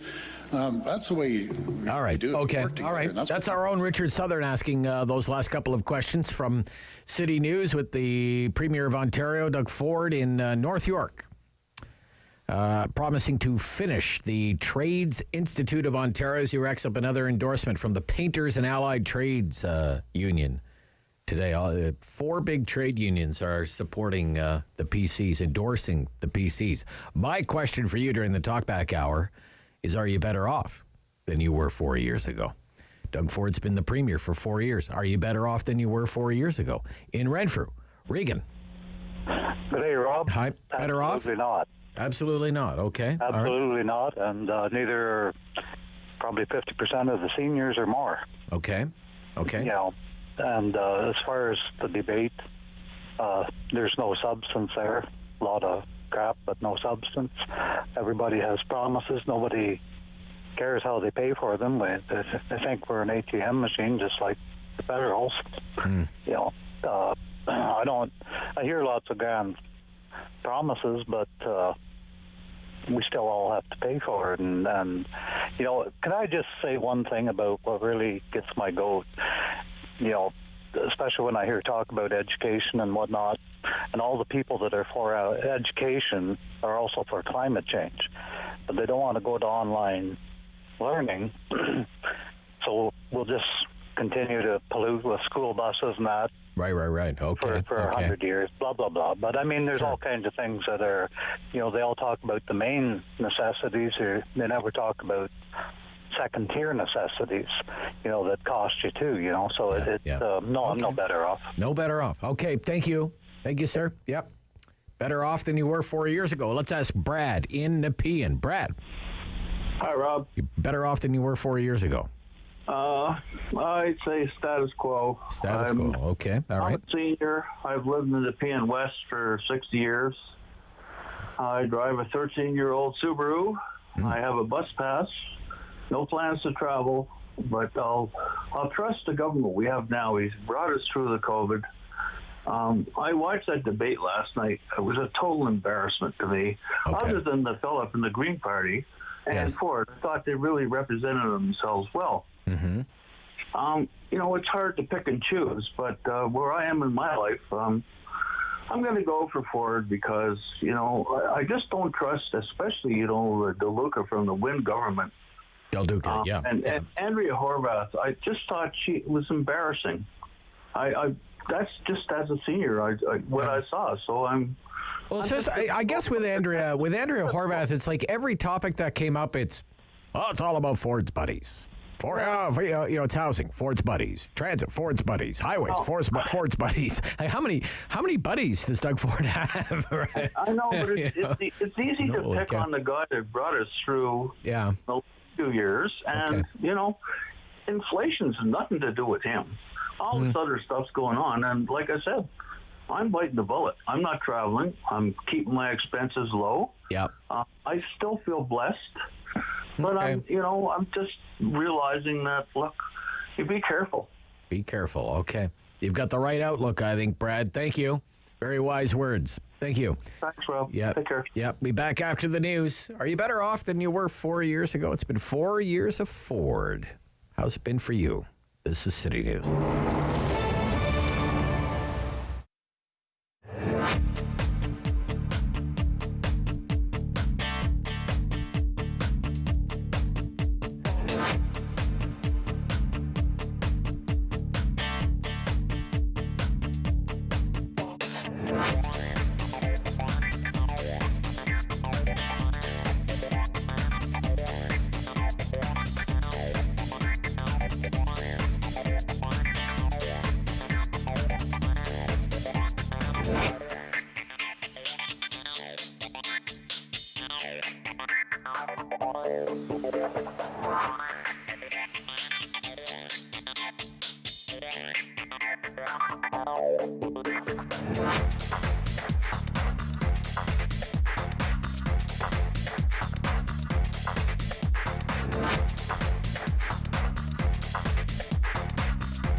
In Ottawa and the Valley.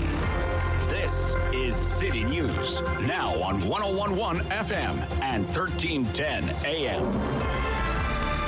It's Tuesday, May 17th. Good morning. I'm Andrew Boyle. Right now in the region, some scattered showers, 11 degrees in Ottawa and in Smiths Falls. And here's what's making news this hour.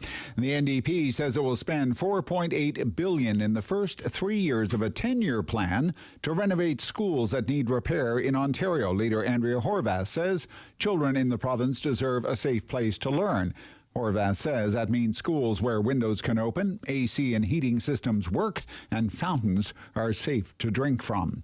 Conservative leader Doug Ford received another trade union endorsement this morning when the painters and allied trades said it is the Conservatives who are working for workers.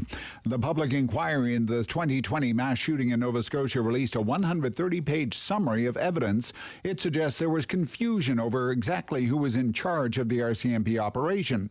Yesterday, the inquiry heard about chaos in communication. Documents released this morning show at least 3 staff sergeants thought they were in charge, but do not include details about the actions of more senior Mounties. More than 260 Ukrainian fighters, including 53 who were heavily wounded, have left that huge steel plant in Mariupol, turning themselves over to Russian forces. While Russia is calling this a mass surrender, Ukraine says the garrison has completed its mission. City News Time at 10:33. I'm Andrew Boyle. For news anytime, follow up online at ottawa.citynews.ca. Talk back. Hello. On the Rob Snow Show. The phone lines are open at 613-750-1310. Now, Rob Snow Show continues. Are you better off than you were 4 years ago? It's been 4 years of the Ford PCs. Are you better off? worse off, or about the same.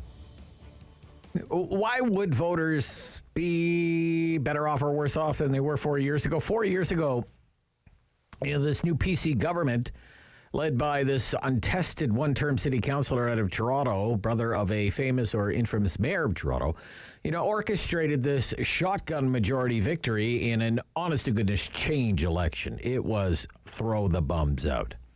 And we've all been living in Ford Nation ever since. So what's his record? Well, one way to judge that is to think about where the province was 4 years ago, where you were 4 years ago, and how things are today. And I guess I would think if you're better off, or at least about the same, then maybe you think Doug Ford deserves another term. And if you're worse off, maybe you think it's time for a change, time to boot the PCs out of office and have someone else from some other party run the province. Okay. 750-1310, 750-1310, 613-750-1310. Back to the phones. Tim in Westboro. Good morning. You're on City News. Good morning. Hi, Tim. Are you better off than you were 4 years ago? I think I'm better off than 4 years ago. Not necessarily because of the Ford government, but I think they did a great job of navigating COVID. Really? Okay. Yeah, they leaned a lot further to the left than I thought they would. Oh, really? Okay.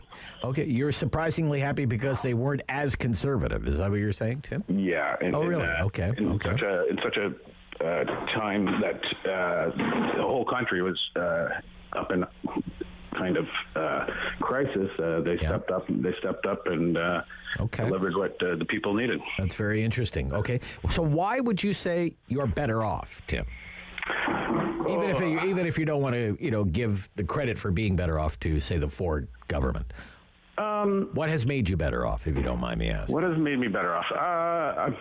Made it through COVID. Hopefully, made it through COVID. Okay, that's done with. Yeah. And just moving on in my life. Things are changing, and things are looking up. Yeah, absolutely. Good for you, Tim. I'm glad to hear it. Thank you. 750-1310. That's a very nice call, actually, isn't it?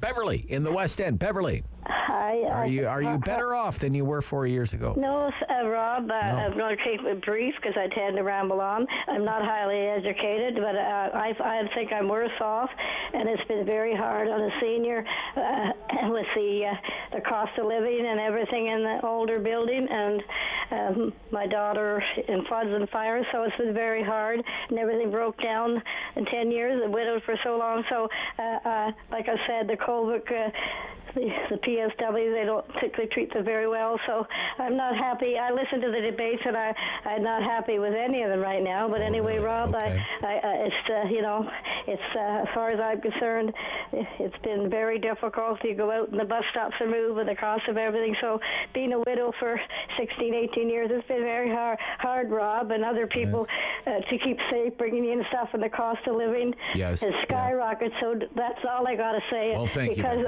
my daughter was fire and flood, so it has not been easy for. I have siblings all over the place, but they're from 84 to 62, from Timbuktu to here. So only one in Ottawa. So it's been hard, Rob, and I find it, everything's broke down. So I'm not against Mr. Ford or anything, and that, but I'm not saying where I am, but I've been going to the meetings, and there's one tonight with the NDP.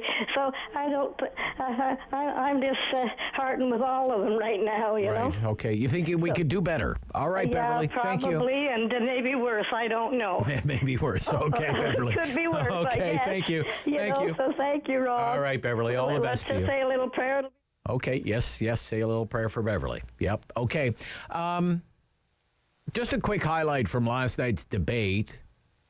Doug Ford, in an exchange with Del Duca, Del Duca's trying to.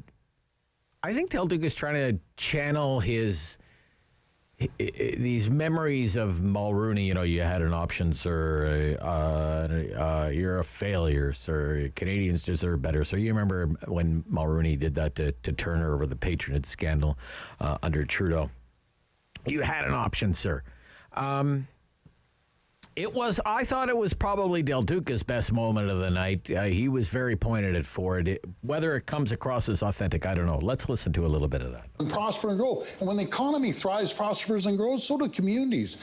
We're building new schools all over this province, folks. Thank you very much, Mr. Ford. Let's bring in Mr. Del Duca. Kids out there to have the upper hand when they apply for jobs. I said just a moment ago that classrooms today are an awful lot different from what they were like when I was younger, and I know from what Mr. Ford was younger. But when I listened to him talk tonight, and I listened to him talk about education over the past 4 years, it begs the question whether or not he's actually spoken to a teacher or a student or a parent outside of photo ops in schools. Actually, I have. Because if you have, you will hear about anxiety, mental health challenges, that feeling of abandonment, because you have cut, because you have undermined. But let me just also talk about post-secondary, the other part of education where there are serious mental health challenges too.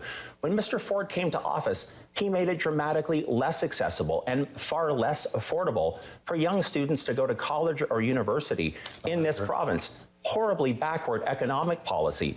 And yet he's here tonight bragging like he deserves a medal or a pat on the back about supporting public education. Your record on public education, Mr. Ford, is an embarrassment, and you should be ashamed of yourself for what you have done to kids across this province, like mine and the hundreds of thousands of others that just want a premier who understands that you have a moral obligation to get public health care right, and you, sir, have failed this province. Mr. Ford, would you like to respond, and then we'll give Mr. Schreiner a chance. All right, okay. Yeah, he was mad there. Joanne in Orleans. Joanne. Hi, Joanne. Are you better off than you were 4 years ago? Well, we're in transition, so we don't know. And I thought I would call because we are deeply concerned. So we're newly retired. Okay. We expected a comfortable retirement, basically due to the cumulative effects of all the decisions we've made. And so we were able and ready. My husband's union will take good care of us as they have made great contributions, to his future. And my husband made a lot of contributions as well. It's not a public sector union. It is completely dependent on the stock market. So we are deeply concerned with inflation and what is happening in the economy that is affecting the overall value of our plan. But it certainly doesn't mean that I wouldn't give Ford another kick at the can. What I wouldn't do is give a Liberal or NDP a kick at the can. And I just, if you don't mind, wanted to speak to Jason Kenney, who, if you can fathom, the day you said his leadership review is tomorrow. Mm-hmm. And the results will be released tomorrow evening, as I understand it. I see. Oh, I understand. So not the vote, but the results. Mm-hmm. That changes a bit of the context of my comment. But I just find it very impressive that he's in the U.S. Giving them a wake-up call for the stupidity of Biden's decisions. I would have loved to have heard more of his speech. Yeah, he didn't have long. He only had 5 minutes before that committee. Oh, he did? Anyway. Yeah. Well, what you played, I was very impressed with, so thanks for doing that. Okay.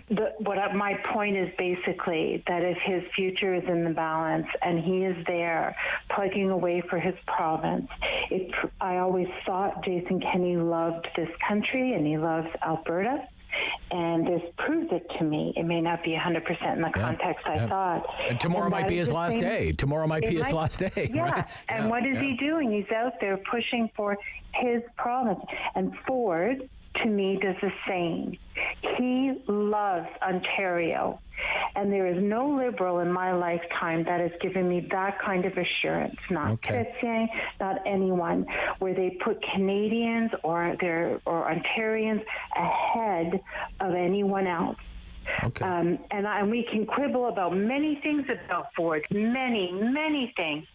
One key to success would be that he would break open the purse and increase ODSP to a living wage, to at least what CERB was, that he would show mercy to the most vulnerable in our province, and it could solve so many social issues. But I don't doubt that he loves Ontario, and I can't see that with anyone else who's had the reins of power, and certainly not at the federal level. Okay. Thank you, Joanne. Thank you for your call. A couple of lines there, 750-1310. 3 lines, 750-1310. Are you better off than you were 4 years ago? You have lived in the Ford Nation for 4 years. Are you better off than you were 4 years ago? Which, remember, was at the conclusion of 15 years of Liberal government in Ontario. Kathy, Stittsville. Kathy. Hello. Are you better off than you were 4 years ago? Yes, I am. Yes, you are. Okay, But why is that? I will also, one of your callers said yes and no. So Yes I and will. no. Okay, I'll give you a half and a half. Yeah, yes, as far as housing goes. I Right. sold my house in 20, I purchased in 2020 and I sold in 2021. Wow. Moved into a new bungalow here. You're a flipper. You're a flipper, Kathy. You're a flipper. You're a flipper. We don't like those. I did well. Yeah. Right? Yeah. On that. So as far as the housing market, I took advantage of that. But inflation, I agree with that other caller, that inflation is really bad right now, and that's not Ford's problem. That's Trudeau's problem. He's created that by overspending. So that is something that Trudeau needs to deal with.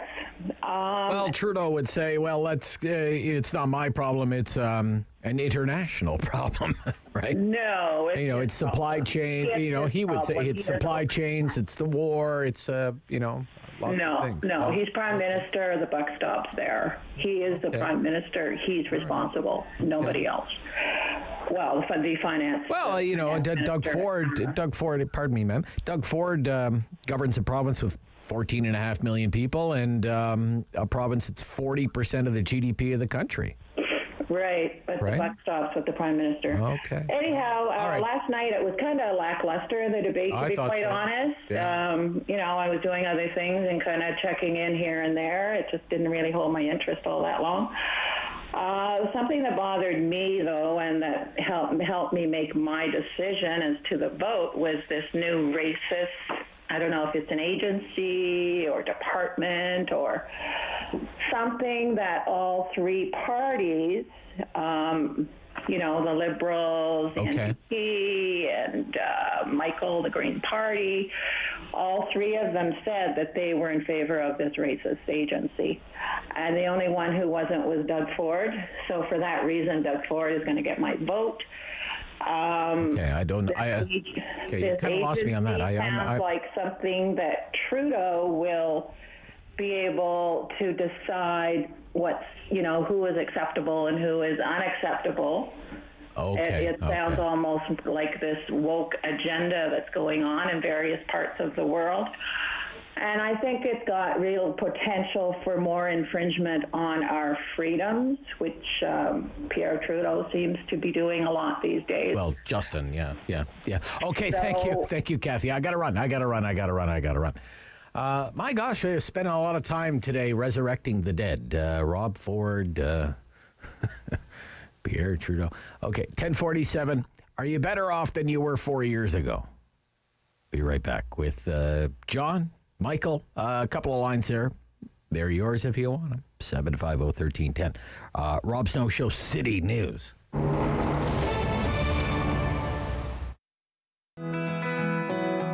you don't want to die young, you're gonna have to get old.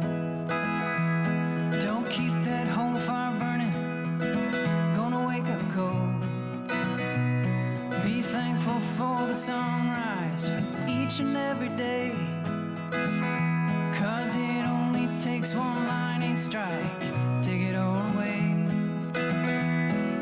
You can't blame the water, you can't blame the drink. You can always blame the devil, he gets blamed for a lot of things. Darling, I can tell you that blaming won't get you far. It's only walking through the fire they learn just who we are.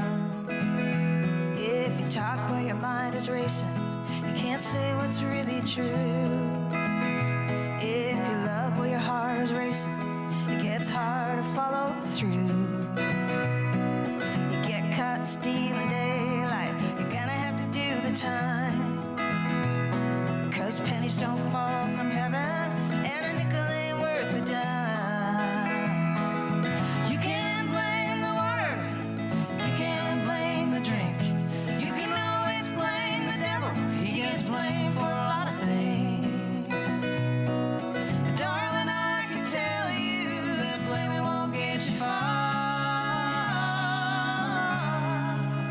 It's only walking through the fire they learn just who we are.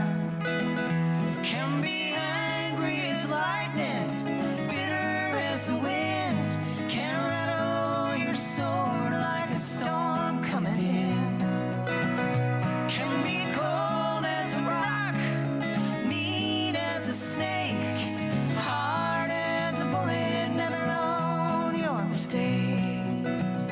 Put your money on the same old pony, he ain't paid out yet. Seems he always comes up lame, you always lose your bet.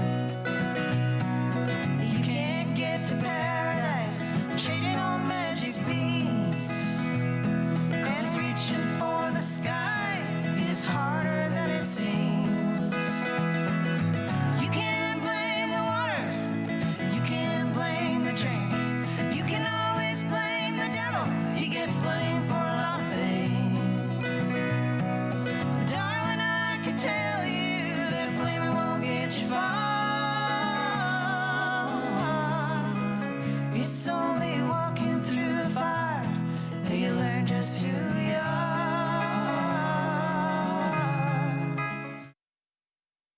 Back On the Rob Snow Show. Have your say and call now. 613-750-1310. All right, now, according to the polls, you know, we had the Poly AI pollster on this morning, checked in with the Main Street polling this morning. It's a battle for second place, right? And it's interesting because you have the Liberals in popular support ahead of the New Democrats, and that lead would appear to be widening. But according to the seat projections, the NDP could still become the official opposition, and the Liberal Party may make slight gains. So it's going to be very interesting how it turns out on election night. And if you view this as a primary and you think down the stretch, after the May 2-4 long weekend, maybe the lefty progressive vote is going to coalesce around one of these leaders, and there's a lot at stake for both Andrea Horwath and Stephen Del Duca. One of them has to emerge last night as the person who's going to be the true alternative to Doug Ford. And I would give it to Andrea Horwath. I thought she had a good takedown of Stephen Del Duca when she said, where were you when all those decisions were made during 15 years of Liberal government? It's only gotten worse over the past couple of years, talking about the surgical and diagnostic backlog. That's why the Ontario Liberal plan will invest $1 billion over 2 years so that we have MRIs and CT scans that are running full tilt, so that we have operating rooms that are operating on weekends, evenings, all the way through to clear that backlog. Because right now, if you need prostate surgery in this province, only 30% are able to get it on time. That's not good enough in a province like ours. We have to repeal Bill 124. For all kinds of procedures. Again, Ms. Horwath, respectfully, we're not here tonight to fight the 2018 election all over again. There are new challenges facing you left a wreck behind you, and you have to step up and take some responsibility for that, Mr. Del Duca. There are new challenges. Where were you when all these decisions were being made? Were you out getting a coffee at the cabinet? Respectfully, there are new challenges facing Ontario because of how the Ford Conservatives walked away from their responsibility. I would rather that we would find a creative way to repeal Bill 124 to make make sure internationally educated nurses and doctors are brought online. I'm sorry. I thought Andrea Horwath was right on there. She didn't have many shining moments last night, but that was one of them where she really had to score one against Del Duca. And I thought that was it right there. John in Bowmanville. John?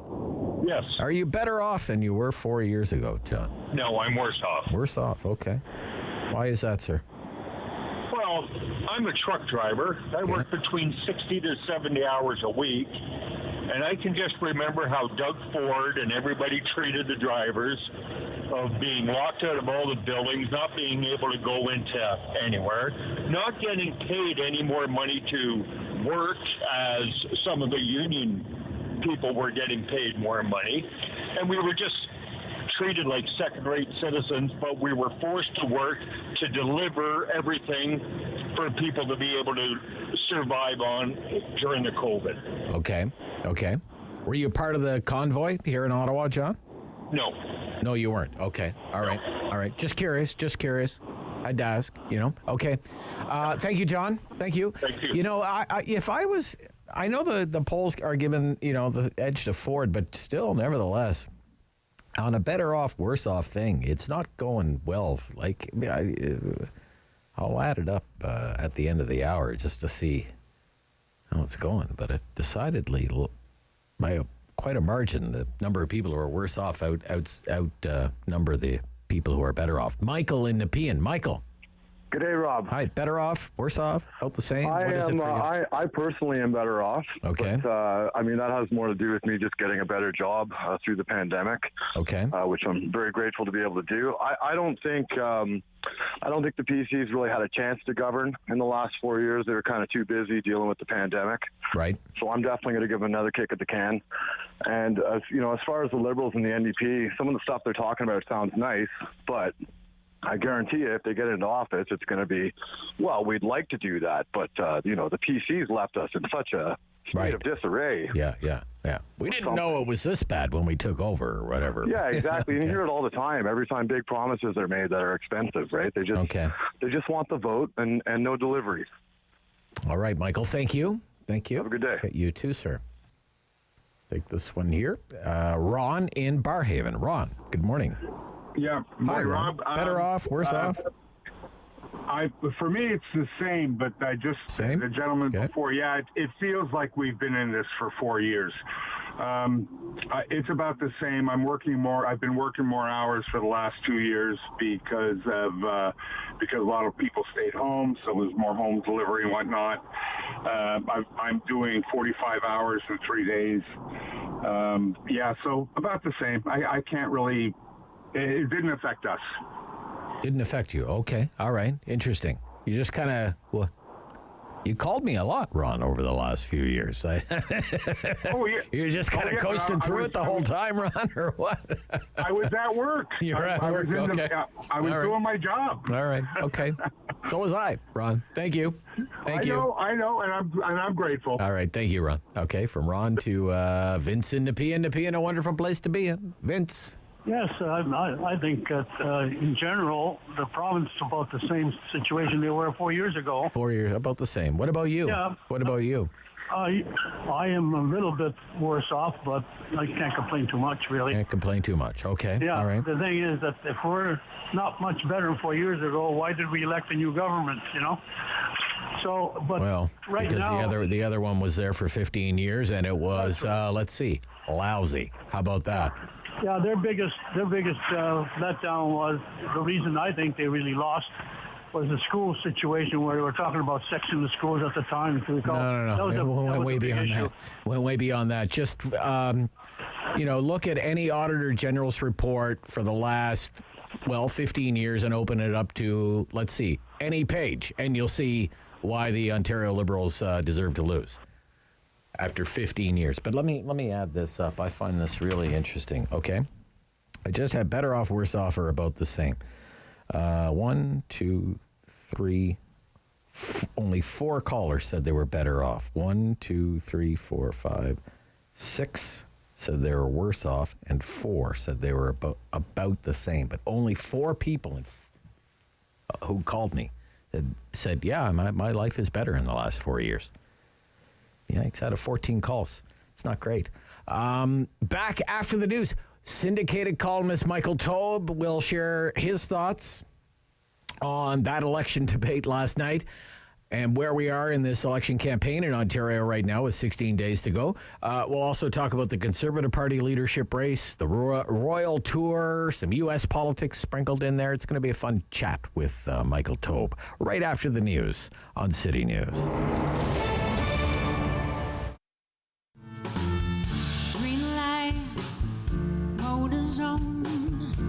Some loving and the feeling is strong. Slow down. Hi, my name is Kelly Lee Evans, and I am so excited to be performing for Encore Ottawa 3. I think my music really represents me and the message that I feel like I'm constantly in this search for happiness, and sometimes I'm getting it, sometimes I'm nailing it, and sometimes I'm just I'm not. which I think maybe is like the story of so many of us. And I love for my music to have a feeling of joy, but I recognize that you can have sadness as well. So I tend to have music that really floats and moves along human emotions, because that's real life. Baby, make this feeling last. Try to make magic happen, but you put in up a fight. So I'll be alone tonight. I was so excited when I found out that I was given this grant to be able to make this concert, because I knew it was going to be the first opportunity that I was able to play these songs for others.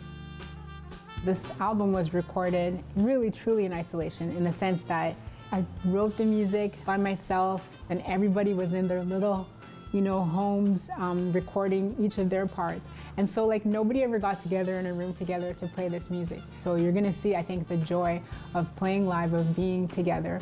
And you're gonna see why I think organizations like Oh Mike exist, so that musicians can be out here in Ottawa creating. And there's one element missing, the live audience is missing, but I know that people at home will definitely feel like what we're trying to put out.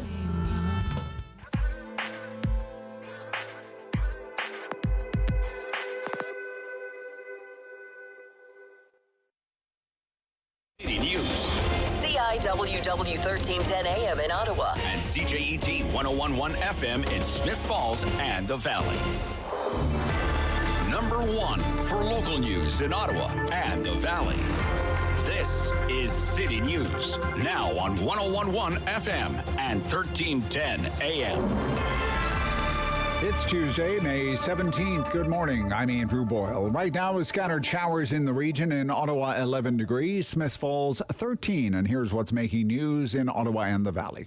A day after the election debates, and the main party leaders are pushing their agendas, mostly in southern Ontario, mostly around Toronto. The PC's Doug Ford received yet another trade union endorsement this morning. That makes 4 labour unions who have backed that party in the June 2nd vote. As for the rest of the main leaders, City News reporter Richard Southern has what they're up to. Well, the big party leaders spending the post-debate day on the campaign trail in and around the GTA. NDP leader Andrea Horwath was first up this morning. She was in Scarborough talking about education. We can make the investments. We can make the investments that will make a difference for kids everywhere. With an NDP government, we are not going to sit by and allow these maintenance and repair issues to continue to pile up. Liberal leader Stephen Del Duca, he's taking his campaign to the heart of so-called Ford country. He'll be in Etobicoke for an 11:30 announcement. The Liberals tell me they're hearing that the Ford campaign will be launching new, what they say are negative campaigns against Mr. Del Duca, new negative ads, with just 18 days to go now until Ontarians head to the polls. Richard Southern, City News. City News time, 11:01. Now your forecast with meteorologist Jill Taylor. For Ottawa, the Valley, Smiths Falls, today cooler air will work in. We'll have periods of light rain up until about 3 o'clock. So not a complete washout, but then we will have some wet weather at times. Brisk wind out of the west-northwest, the high about 15. Some clearing tonight, 5 for the low, and tomorrow sunshine up to 19. For today, the high, 15.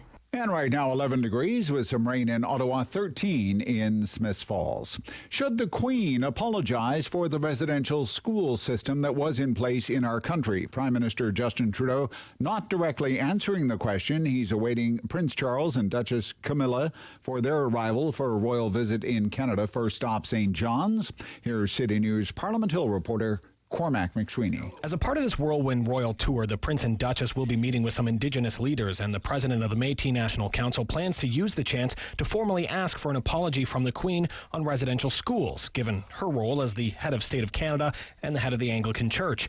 Asked in Newfoundland on his thoughts, Prime Minister Justin Trudeau doesn't directly answer, just noting it's important for the royals to meet and listen to Indigenous communities on the issue of reconciliation.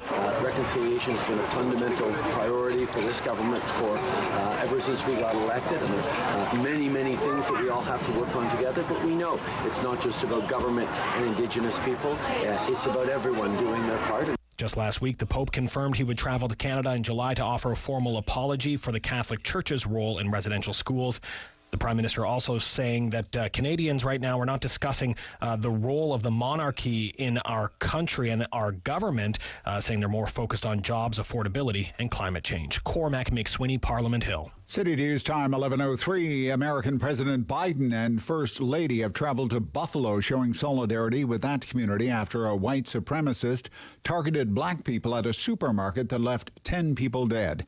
It is the deadliest racist attack since Biden took office last year. Biden says it was the 2017 white supremacist rally in Charlottesville, Virginia, President Donald Trump's ambivalent reaction that drove him to run for the top office in that country. Biden visited a memorial in Buffalo before meeting with some of the victims' families. The Toronto Maple Leafs have confirmed reports Mitch Marner was the victim of a carjacking last night. Marner was not hurt. 3 men armed with handguns and a knife stole his Range Rover outside a Toronto movie theater last night. Just yesterday, a local police department in that area released a video about car hijackings being on the rise all around the Greater Toronto Area. I'm Andrew Boyle for News Anytime. Follow up online at ottawa.citynews.ca. He's the opinionated Ottawa icon. The Rob Snow Show returns on Rogers TV and City News. 101.1 FM and 1310 AM. He is my friend. On the right side of things, syndicated columnist and former speechwriter for a guy named Stephen Joseph Harper. Michael Taube is back with us on the Rob Snow Show on City News. Good morning. Hey, good morning, Rob. How are you? I'm good. I hope you're well. Hope you're well. Am. Yep. You watched the debate last night? I did. All right. What'd you think? Give us the verdict. You know what? There's really nothing wild to tell you. This election has basically gone quite according to plan for Doug Ford. I mean, he couldn't have written the script any better. The debate itself, it was fine. You know, there were no knockout blows. I know people always look for them, but I think you and I have even talked about it as well, Rob, and I've certainly talked about it with others. These debates are so heavily scripted and set out that a knockout blow is just exceedingly rare to see. Basically, it's if someone forgets a line, forgets a paragraph, forgets a thought, or just lets their guard down for some reason. If you follow the script or the scripts that the people who do debate prep with you, which all the leaders do, and they go through simulations, mock debates, or ask every question under the sun that their people conceivably think could be asked of them and just move forward from there.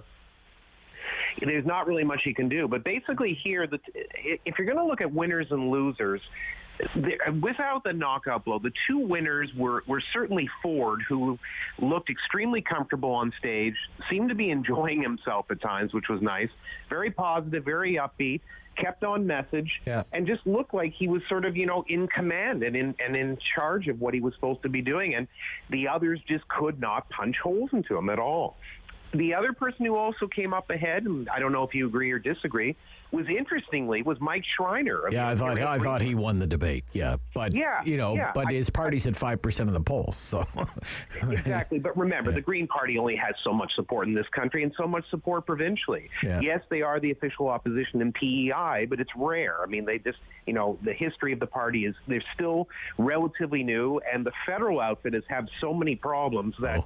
It drags down the provincial ones. But regardless, Schreiner, I actually know. I used to do radio panels with him in Toronto, News Talk 1010, when he, just before he actually entered politics, at least, or won a seat formally. And he's a good debater. He knows how to handle himself on stage. And I thought, if nothing else, if the Green Party is going to go up to 2, and I know that sounds a bit, hysterical to say it, but if they were able to double their caucus, that performance, if enough people caught it, might help.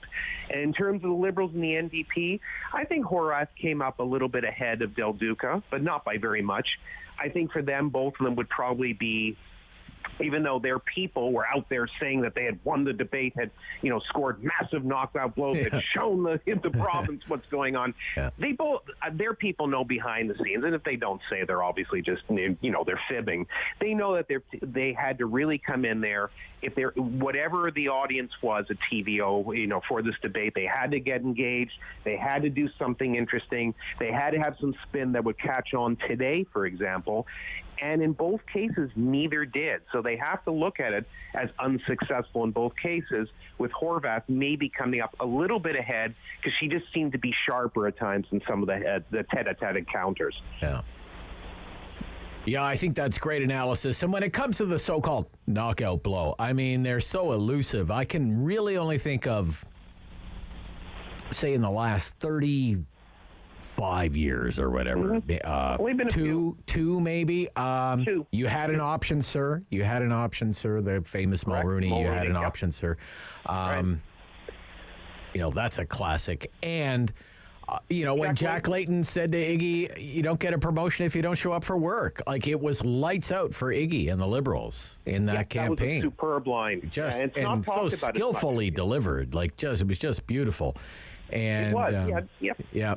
But that's it.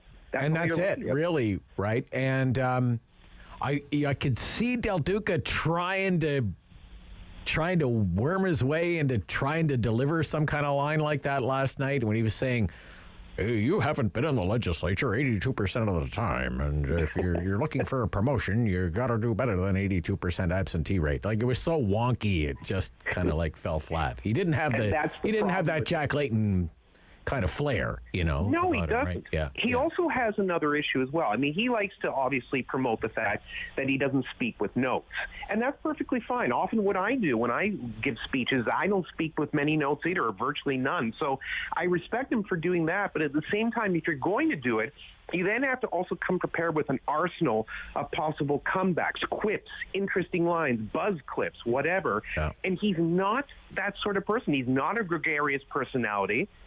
He's not a great speaker, irrespective of the fact that he doesn't need notes. He just doesn't actually present very well in front of an audience, and he's uninspiring. When you put all that together, it's just a lousy performance for him. So Ford, I mean, he can't stop smiling he couldn't stop smiling at his event today. Let's take a look at these. He's got the International Brotherhood of Electrical Workers, International Brotherhood of Boilermakers, Laborers International Union, huge union, the Laborers International Union, and today, Painters and Allied Trades. Yep. That's 4 big trade unions backing the PCs. Yep. What do you think about that, and what does it say about the traditional party of labor, the New Democrats?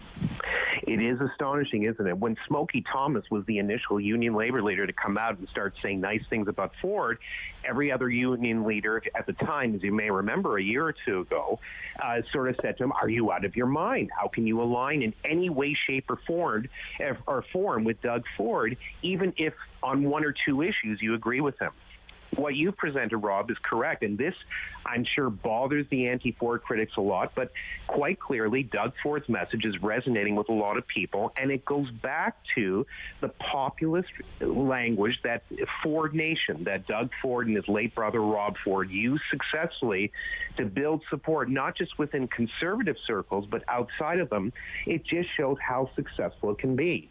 And again, I don't have to go through the whole laundry list I've gone with you, but Doug Ford is the genuine article. Not because I wrote it, because he really is. I met him many years ago in his late father's political office, and the few times that we spoke, I was impressed with what I saw in the sense that he looked engaged. He was interested in what you had to say. Even if he wasn't, he was looking straight at you.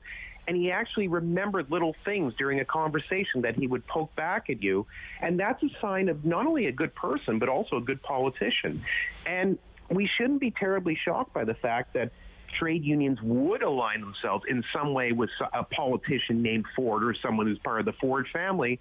Because if you remember, for Rob Ford, when he was mayor of Toronto, some of you may recall in the early stages, long before, unfortunately, the drugs and the alcohol and his inner demons caught at play, his very first year, he was actually making some pretty good inner roads, or inner workings, at least anyways, or having good discussions with various unions, including, people who took care of the garbage as well. And when you actually are able to make tie-ins like that, where you could actually sell the idea of, say, private garbage collection and actually have the support of people who work in the industry on the public side as a way to save time, save money, get things done properly, It's a sign that obviously the Ford family, and Doug Ford is the same way, is able to make inroads with the unions, and that's why, I think you said 4 in total, that's why Ford will come out and support. There might even be, who knows, he may end up with 1 or 2 more before it's all done. Yeah, really interesting.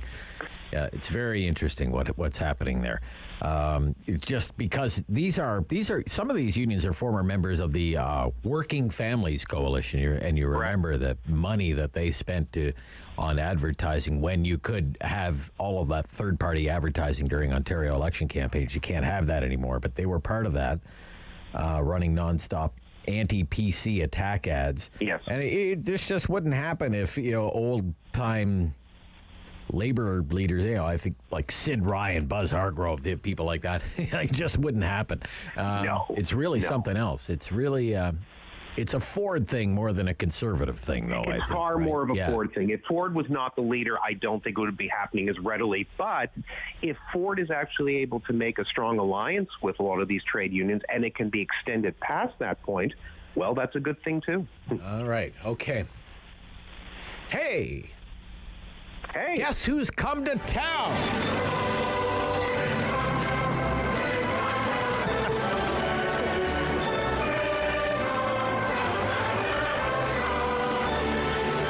All right. I know. Hello, Rob. Hello. It's Camilla. Camilla. Camilla. You really don't like Camilla. I don't like Camilla. You know why? I've watched far too much. Camilla to me is she's a TV bad person. She's like the Susan Lucci of the royal family or something. It's just Susan Lucci. I don't know. At least she got 1 Emmy.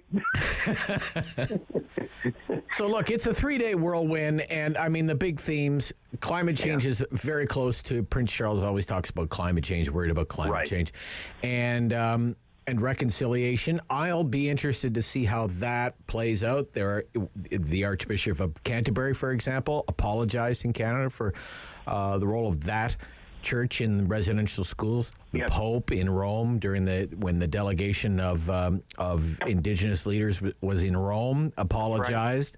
There are calls for the Queen to apologize. So it'll be interesting, and it's certainly worth paying attention to what happens with this 3-day royal visit. But I honestly would not walk across the street to see Camilla.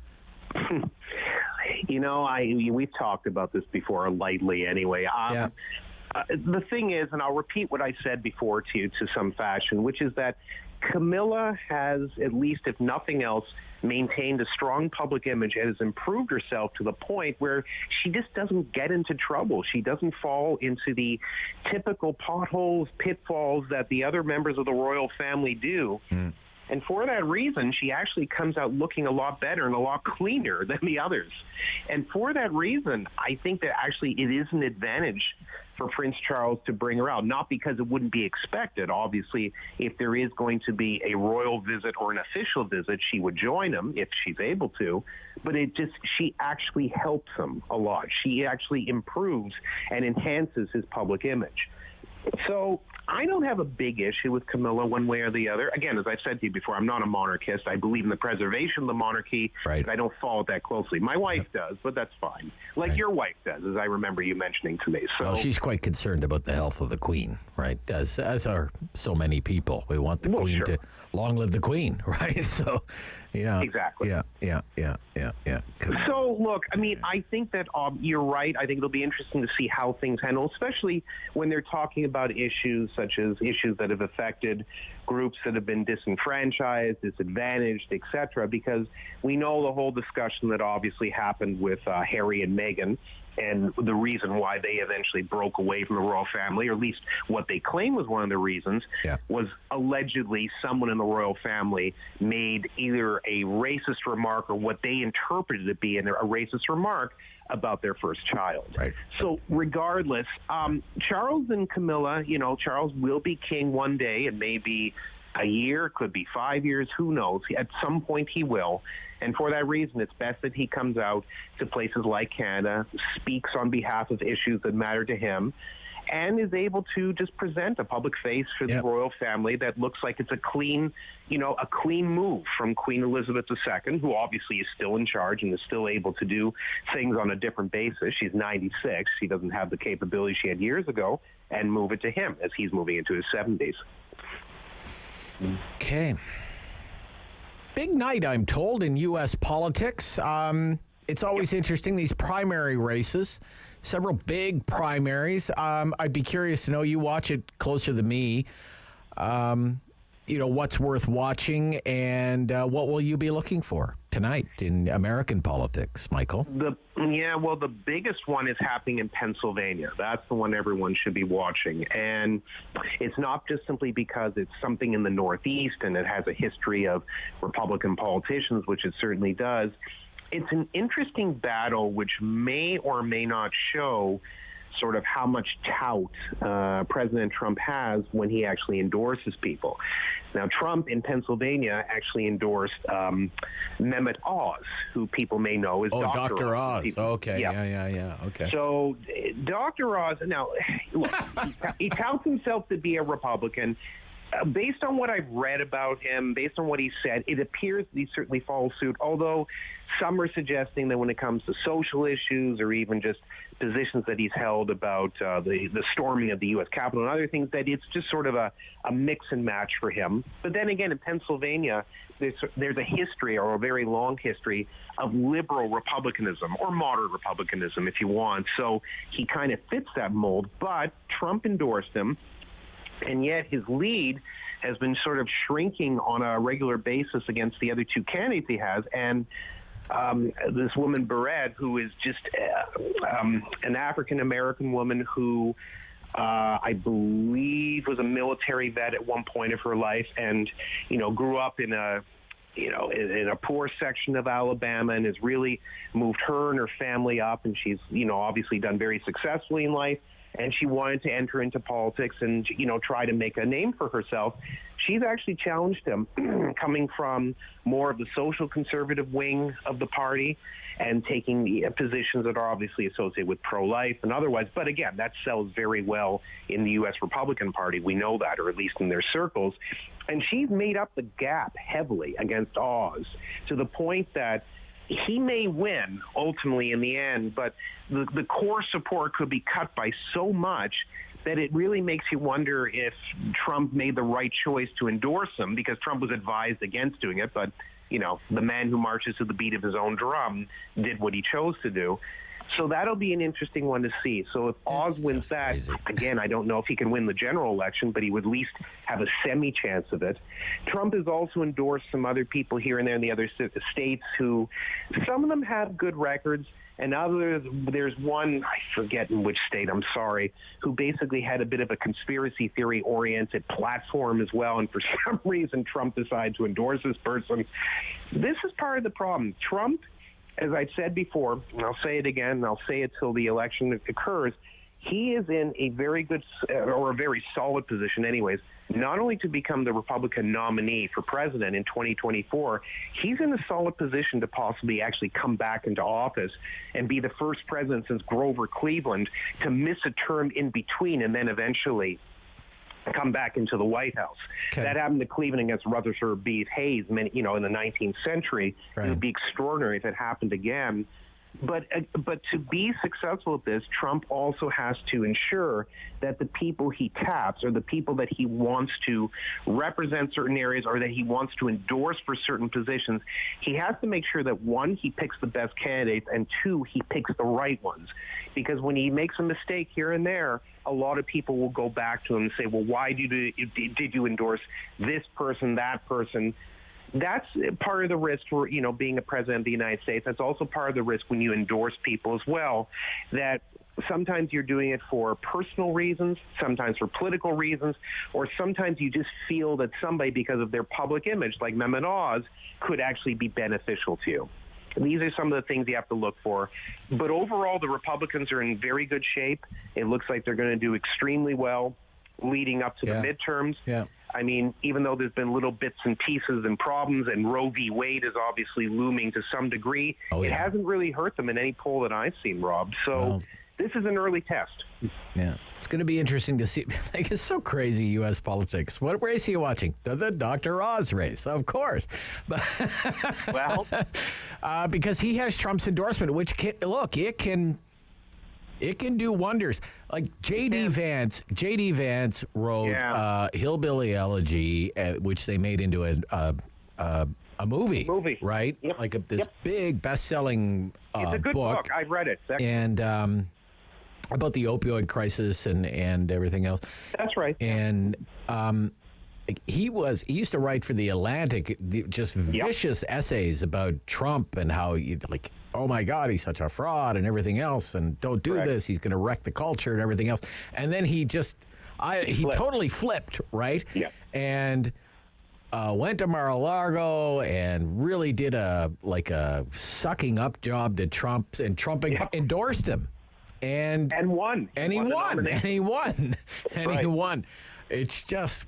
It's such a wild political atmosphere right now. So, well, Vance was also sitting in the teens, which a lot of people may forget as well. So he was desperate. He was looking for anything to build up his campaign. And you're right, he did. Sucking up to Trump is unfortunately the best way to explain it. And he apologized in several infomercials and commercials, maybe even talked about them on air, where he was apologizing for past things he had said. He was misinterpreted. Yeah. He thought, he wasn't thinking correctly on issues. Anyways, the end result is he won the nomination. It's probably a pretty good bet to go into politics, on a permanent basis as a representative of the people. So you're right. Sometimes it can benefit you. All right. Let me ask you this, maybe a minute or less here. Two quick predictions from you. Kenny's in Washington today. We played a little bit of that. Jason Kenney in Washington. Oh, yeah. Oh, he's talking right now. Oh, really? Okay, let's listen here. Oh, really? Jason Kenney. Okay, live. This is live, Michael. Okay. Has been effectively derailed by this administration, whether it's the actions within the NPRA, the recent actions with regards to lease sales in Cook Inlet, or the opportunity that we have within our coastal plain area. So we're also having a hard time understanding the direction from this administration. But I have to ask the question, because we saw the response from President Biden after Russia took that first step into Ukraine, and the effort was not to come to Canada as our partner, but to call on Venezuela, to call on Iran for increased production, to turn to OPEC. Is there something different in the product, in the oil itself, in the crude itself, something in Venezuela or Iranian oil that American or Canadian oil doesn't have? Is it cleaner? What would give them that advantage over what we might be able to do here in the United States or in Canada? Is there anything? Thank you, Senator. I think the best comparator between our oil would be with Venezuela, because both are largely heavy oil reservoirs, and we are now at or below the carbon footprint for a barrel of Alberta heavy versus Venezuelan heavy. So there's no environmental advantage. I would add that the Venezuelans, this is a state-owned enterprise in a kleptocracy with zero transparency and zero real commitment to North American-style energy standards. All right, interesting. So he's been down there this morning appearing before the U.S. Senate Energy Committee at the invitation of Senator Joe Manchin, who's been like a real thorn on the side of Joe Biden, of course. Absolutely. So, I mean, gosh, if he's going down tomorrow in this UCP leadership vote, he's going down fighting for Alberta oil, I guess. A couple of predictions from Michael Taube. Does Jason Kenney survive leadership of the UCP? And in the bigger battle of Alberta, who's going to win, Flames versus Oilers? Okay, very quickly. Kenney will survive. A few months ago, I think I would have said to you and others that his goose could be cooked because he was in the low 20s. He had botched things up handling COVID-19 in Alberta. He has recovered quite a bit. It appears that he's safe from what I gather. My moles have suggested that it's not going to be very difficult. So I think he'll be okay. So that's why I think he's comfortable being in the United States answering these questions because he believes that his leadership will continue past this point. And in the more important battle, the Oilers took out one of my two teams, which is the Kings, so I'd like to see them go down against the Flames. Okay. And in the end, I think that if you're going to push it, you know the history of the Oilers and Flames. They've had some good 7-game battles in the past. You know, Steve Smith's not on the ice this time, so I guess somebody will be happy. But no, I think that the Oilers will probably sneak through, probably in 6 or 7. All right. Goes with the Oilers. Okay, Mike. We'll talk to you next week, Michael Tope. Thank you. You too. Take care. Bye-bye, syndicated columnist and former speechwriter for Stephen Harper, Michael Tope. Back right after the news with more on Alberta. This is City News.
one for local news in Ottawa and the Valley.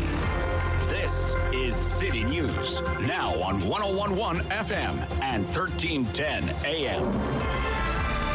It's Tuesday, May 17th. Good morning. I'm Danielle Bain. Right now in Ottawa, it's 13 degrees with some light rain, and in Smiths Falls, it's 11. Here's what's making news this hour. After last night's provincial debate, the four party leaders are out and about in the GTA today, continuing to campaign. NDP leader Andrea Horwath says her party will make investments in education everywhere in the province and clear the school repair backlog within 10 years. Liberal leader Stephen Del Duca is in Etobicoke, expected to make an announcement momentarily.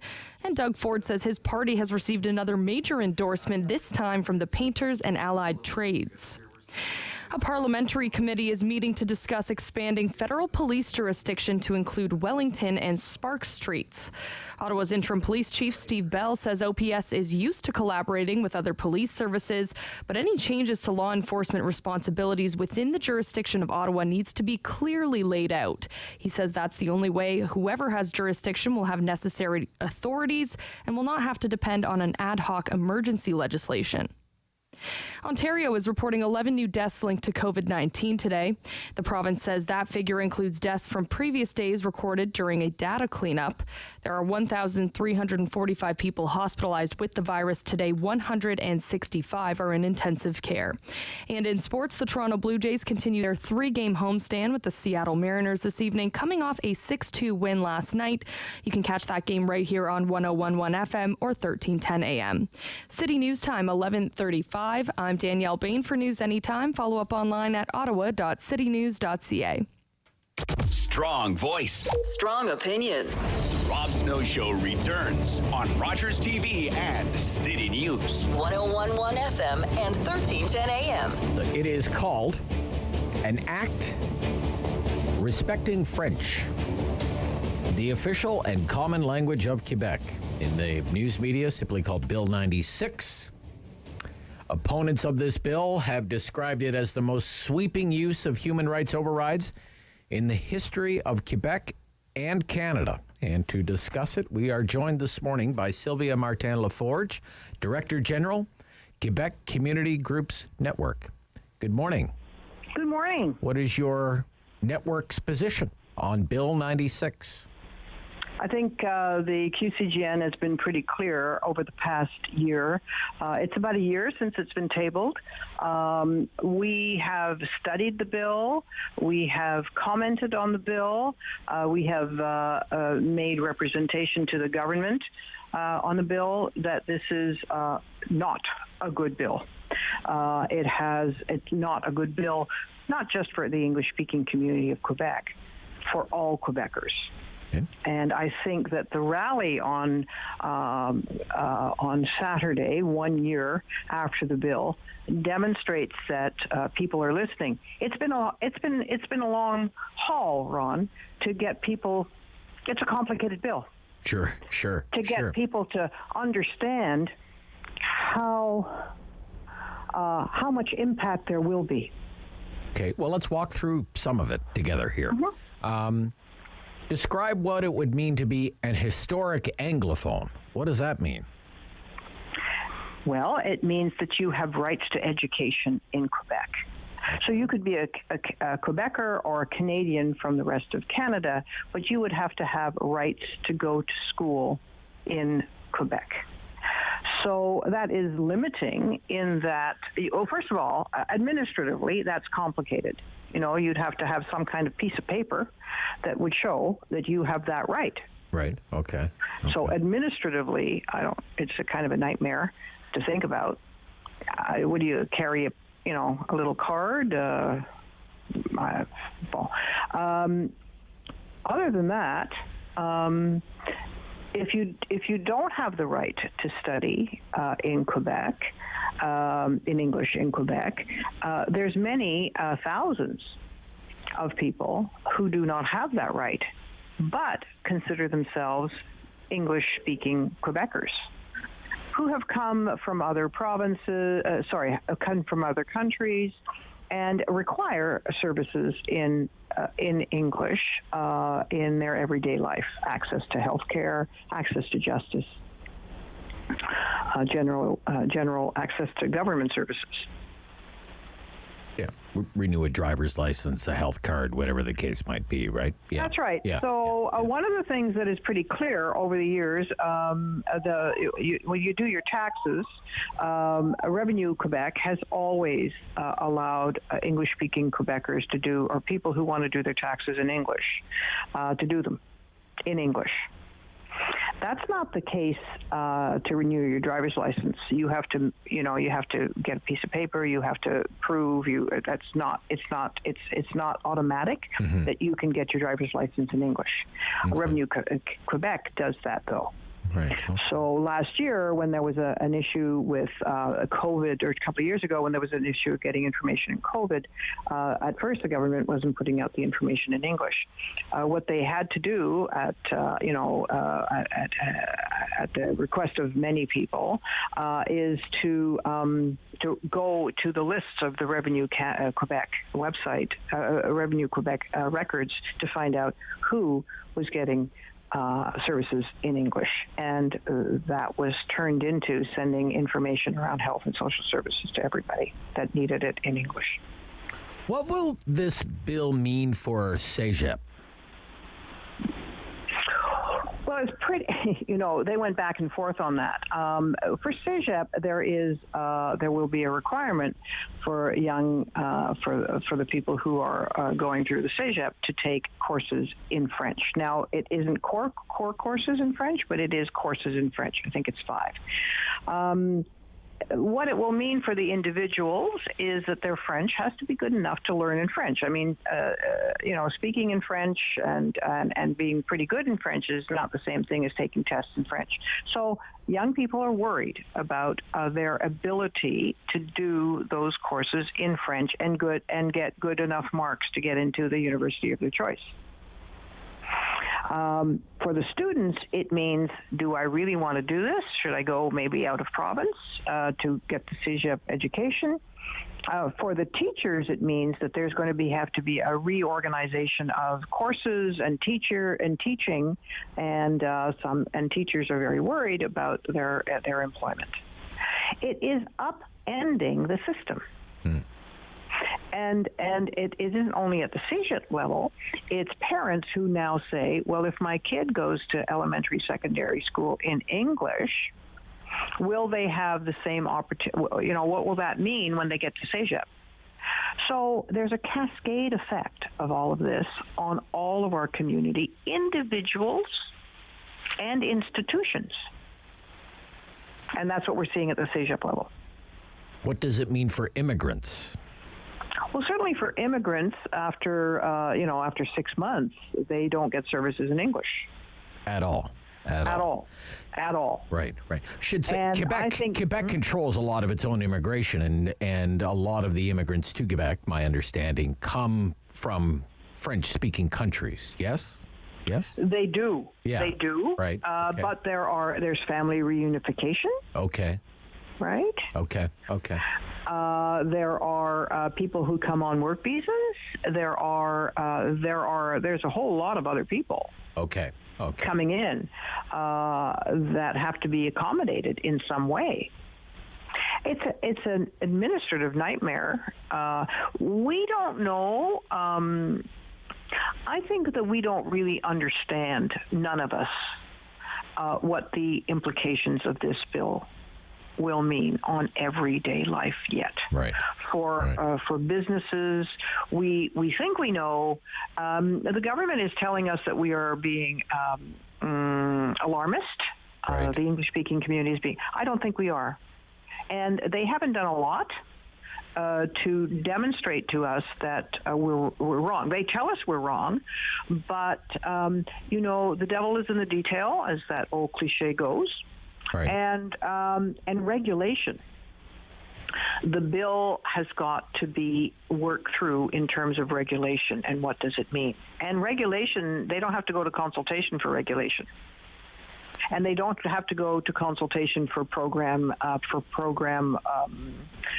criteria. So this is just the tip of the iceberg. As bad as it feels right now, it's still just the tip of the iceberg. And we will not be able to challenge this because there's an overriding notwithstanding clause on all of it. Well, this is it. In the Charter of Rights, there is the protection against unreasonable search and seizure. And yet in this bill, the Office Québécois de la langue française would be granted powers of search and seizure without a warrant to go into any business to ensure that they're complying with Bill 96. Seize computer records. Show me your books. I'm taking this computer. I'm taking these cell phones, whatever. It's unbelievable, the power of the watchdog powers and the new French language minister. It's unbelievable. Yeah. We are witnessing a massive and largely unnoticed constitutional shift here. It's changing Quebec's legal order, moving away from the characteristics of a liberal constitutional democracy. There's a social and political chill. Business is an elite unwilling, to oppose.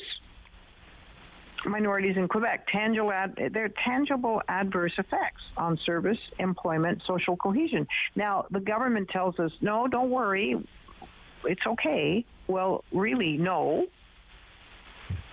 There was a Quebec Charter of Rights before there was a Canadian Charter of Rights. Absolutely. And now it's the French language charter that will override all of that, with a notwithstanding clause on top. Okay. And I don't think we don't think people are paying attention. We've been working at this for years. We're a little tight on time, but I have to ask you, do you feel let down by political leadership in Ottawa? Where are the Federalists in Ottawa that this is happening on their watch? None of them are talking about it.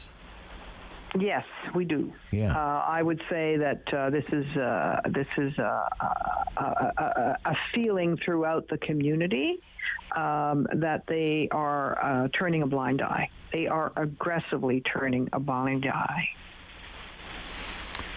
We are watching it. I am watching it with great interest and fear, to tell you the truth. I thank you for your time. I hope we can follow up with you again sometime. Thank you. Absolutely, Ron. All right. Yeah. Sylvia Martin Laforge, Director General, Quebec Community Groups Network. It's unbelievable. Bill 96.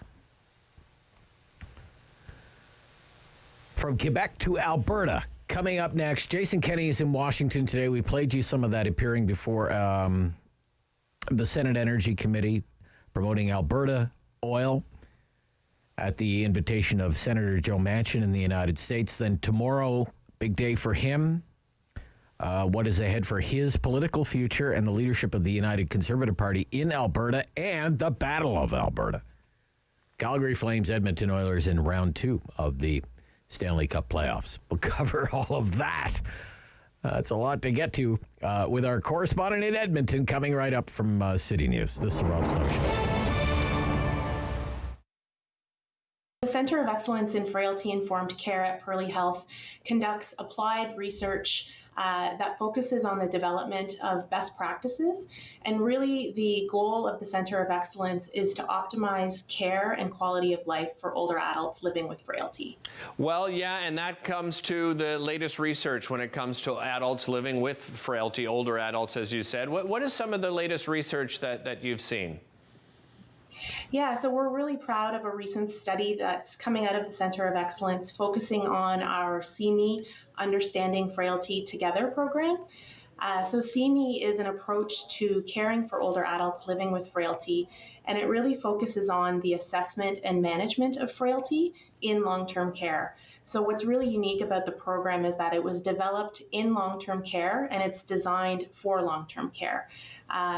It really focuses on early and transparent communication with families and with residents so that they really have a good understanding of the health status of their loved one and then can make decisions about their care and their future goals of care in that context of frailty, understanding what those risks are of a particular intervention or course of treatment. Danielle, when we say frailty, what exactly do we mean by that?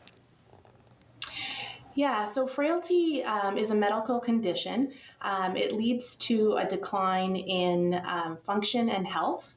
And people that are more severely frail are more susceptible to large declines in their health.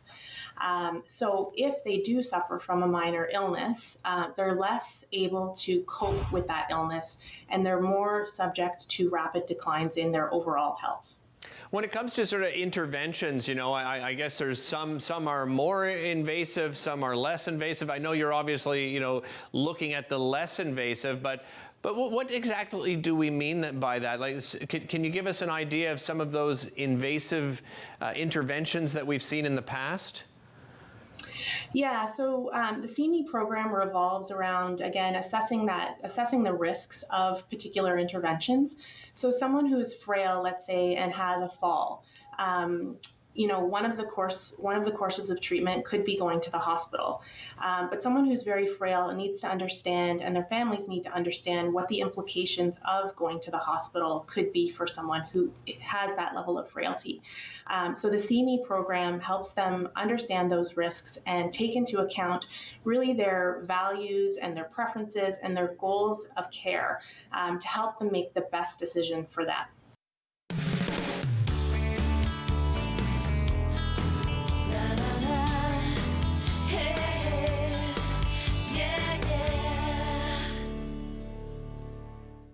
The world is changing.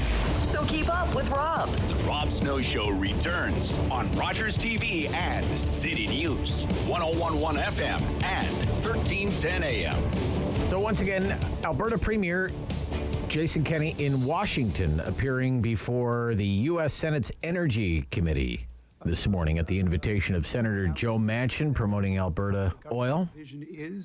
Getting some questions from the senators that are members of this committee. In a manner that is coordinated between Canada and the United States. The largest world polluters are looking at 2050. They moved it out 15 years, or 2050 is what they thought. That's Senator Manchin. They don't think they can make it at 2050. Alberta is action central right now. Let's go over what is happening this week for our friends in the West.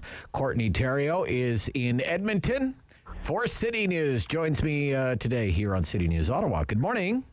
Good morning, Rob. Do you have an hour or two to talk about what's happening in Alberta? Unfortunately, we only have about 7 minutes, so let's try and get it done. What's Jason Kenney doing in Washington there? Well, it's he's doing the drumbeat that he's been doing for a while here, in particular since the start of the Russian invasion of Ukraine, essentially touting Alberta energy as a replacement for Russian oil, and he's been touting it as the thing that has been funding the war machine. And so he's down there, a little bit of an exchange trip he had with Joe Manchin. Manchin was here in Alberta last month visiting the oil operations, and now Kenny's down there racking up some more frequent flyer miles because he was in Houston earlier this year. But anyway, making his pitch essentially for Alberta being the key for a more secure North American energy strategy. And, it's a lot of his favorite sound bites this morning saying, Calgary is closer than Riyadh, and you don't need the Fifth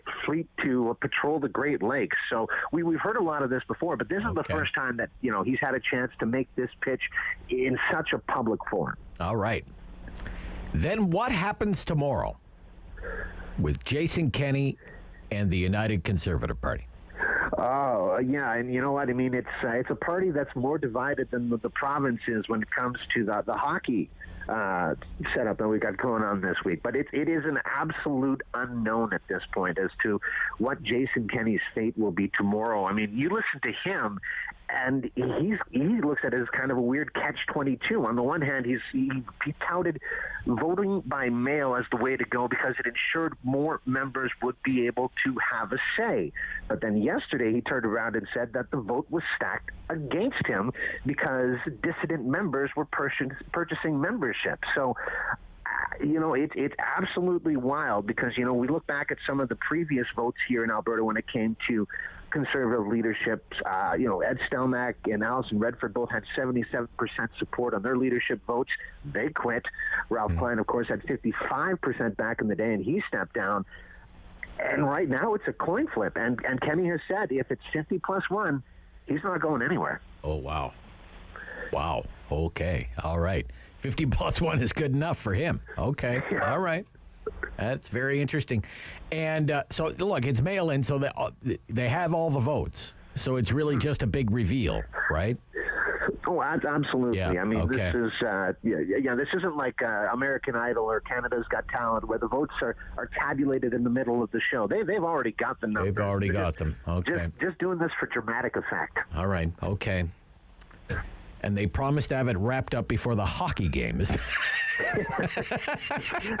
You know, they know that they're going to lose market share and audience share if they do this at 7:30. But yes, 4 o'clock local time is when we are expecting the results. Although, as we know, when it comes to all things political, you usually have to bake in an extra 30 minutes just to be safe. Yeah. And what is the buzz like? Round 2, Edmonton Oilers, Calgary Flames. Give us a sense of what that's like right now. Oh, it is something. You know, I think that certainly the rivalry has never stopped being pretty ferocious, but this is a different beast. We're more divided as a province than the UCP at this point. And you know, I put a little comment on the old Twitter machine yesterday about the Oilers having 3 times or 2.5 times more Canadians than the Calgary Flames. I saw that yesterday. Yeah, and some of the pushback I got from Calgary Flames was pretty intense. And I think that in and of itself speaks to where we're at. I think for the most part, it's a fairly jovial rivalry. Okay. But by that same token, I know I've talked to people who said that they're in a relationship with an Oilers fan and a Flames fan, and that the partners probably aren't going to talk this week. Okay. Have the mayors made a bet, or what do you know? Oh, it is a serious bet. There is some serious lucre on the line here. The loser between Amarjeet Sohi and Jody Gondek of Calgary will have to paint their face the color of the opposing team and wear a jersey at a city council meeting. It's an epic bet. That is pretty good, actually. With the face painting is a nice touch in addition to just the jersey. It is. The jersey's a cliche, but the face paint, I mean... The face paint, That stuff can be a pain to wash off. I mean, that goes back to Seinfeld, right? The Devils. Remember that devil? Yeah, I love it. Okay, look, it's going to be a wild day tomorrow for you in the news business. Thanks for taking the time and teeing it up for us this morning here. Love it. Hey, always a pleasure, Rob. Appreciate it. Courtney Terrio's in Edmonton, correspondent there for City News. That's it for the Rob Snow Show. Back tomorrow right after the 9 o'clock news. Sam Laprade, the Sam Laprade Show. After our noon news update on City News. The Rob Snow Show. Weekdays 9 to noon on Rogers.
This program is brought to you by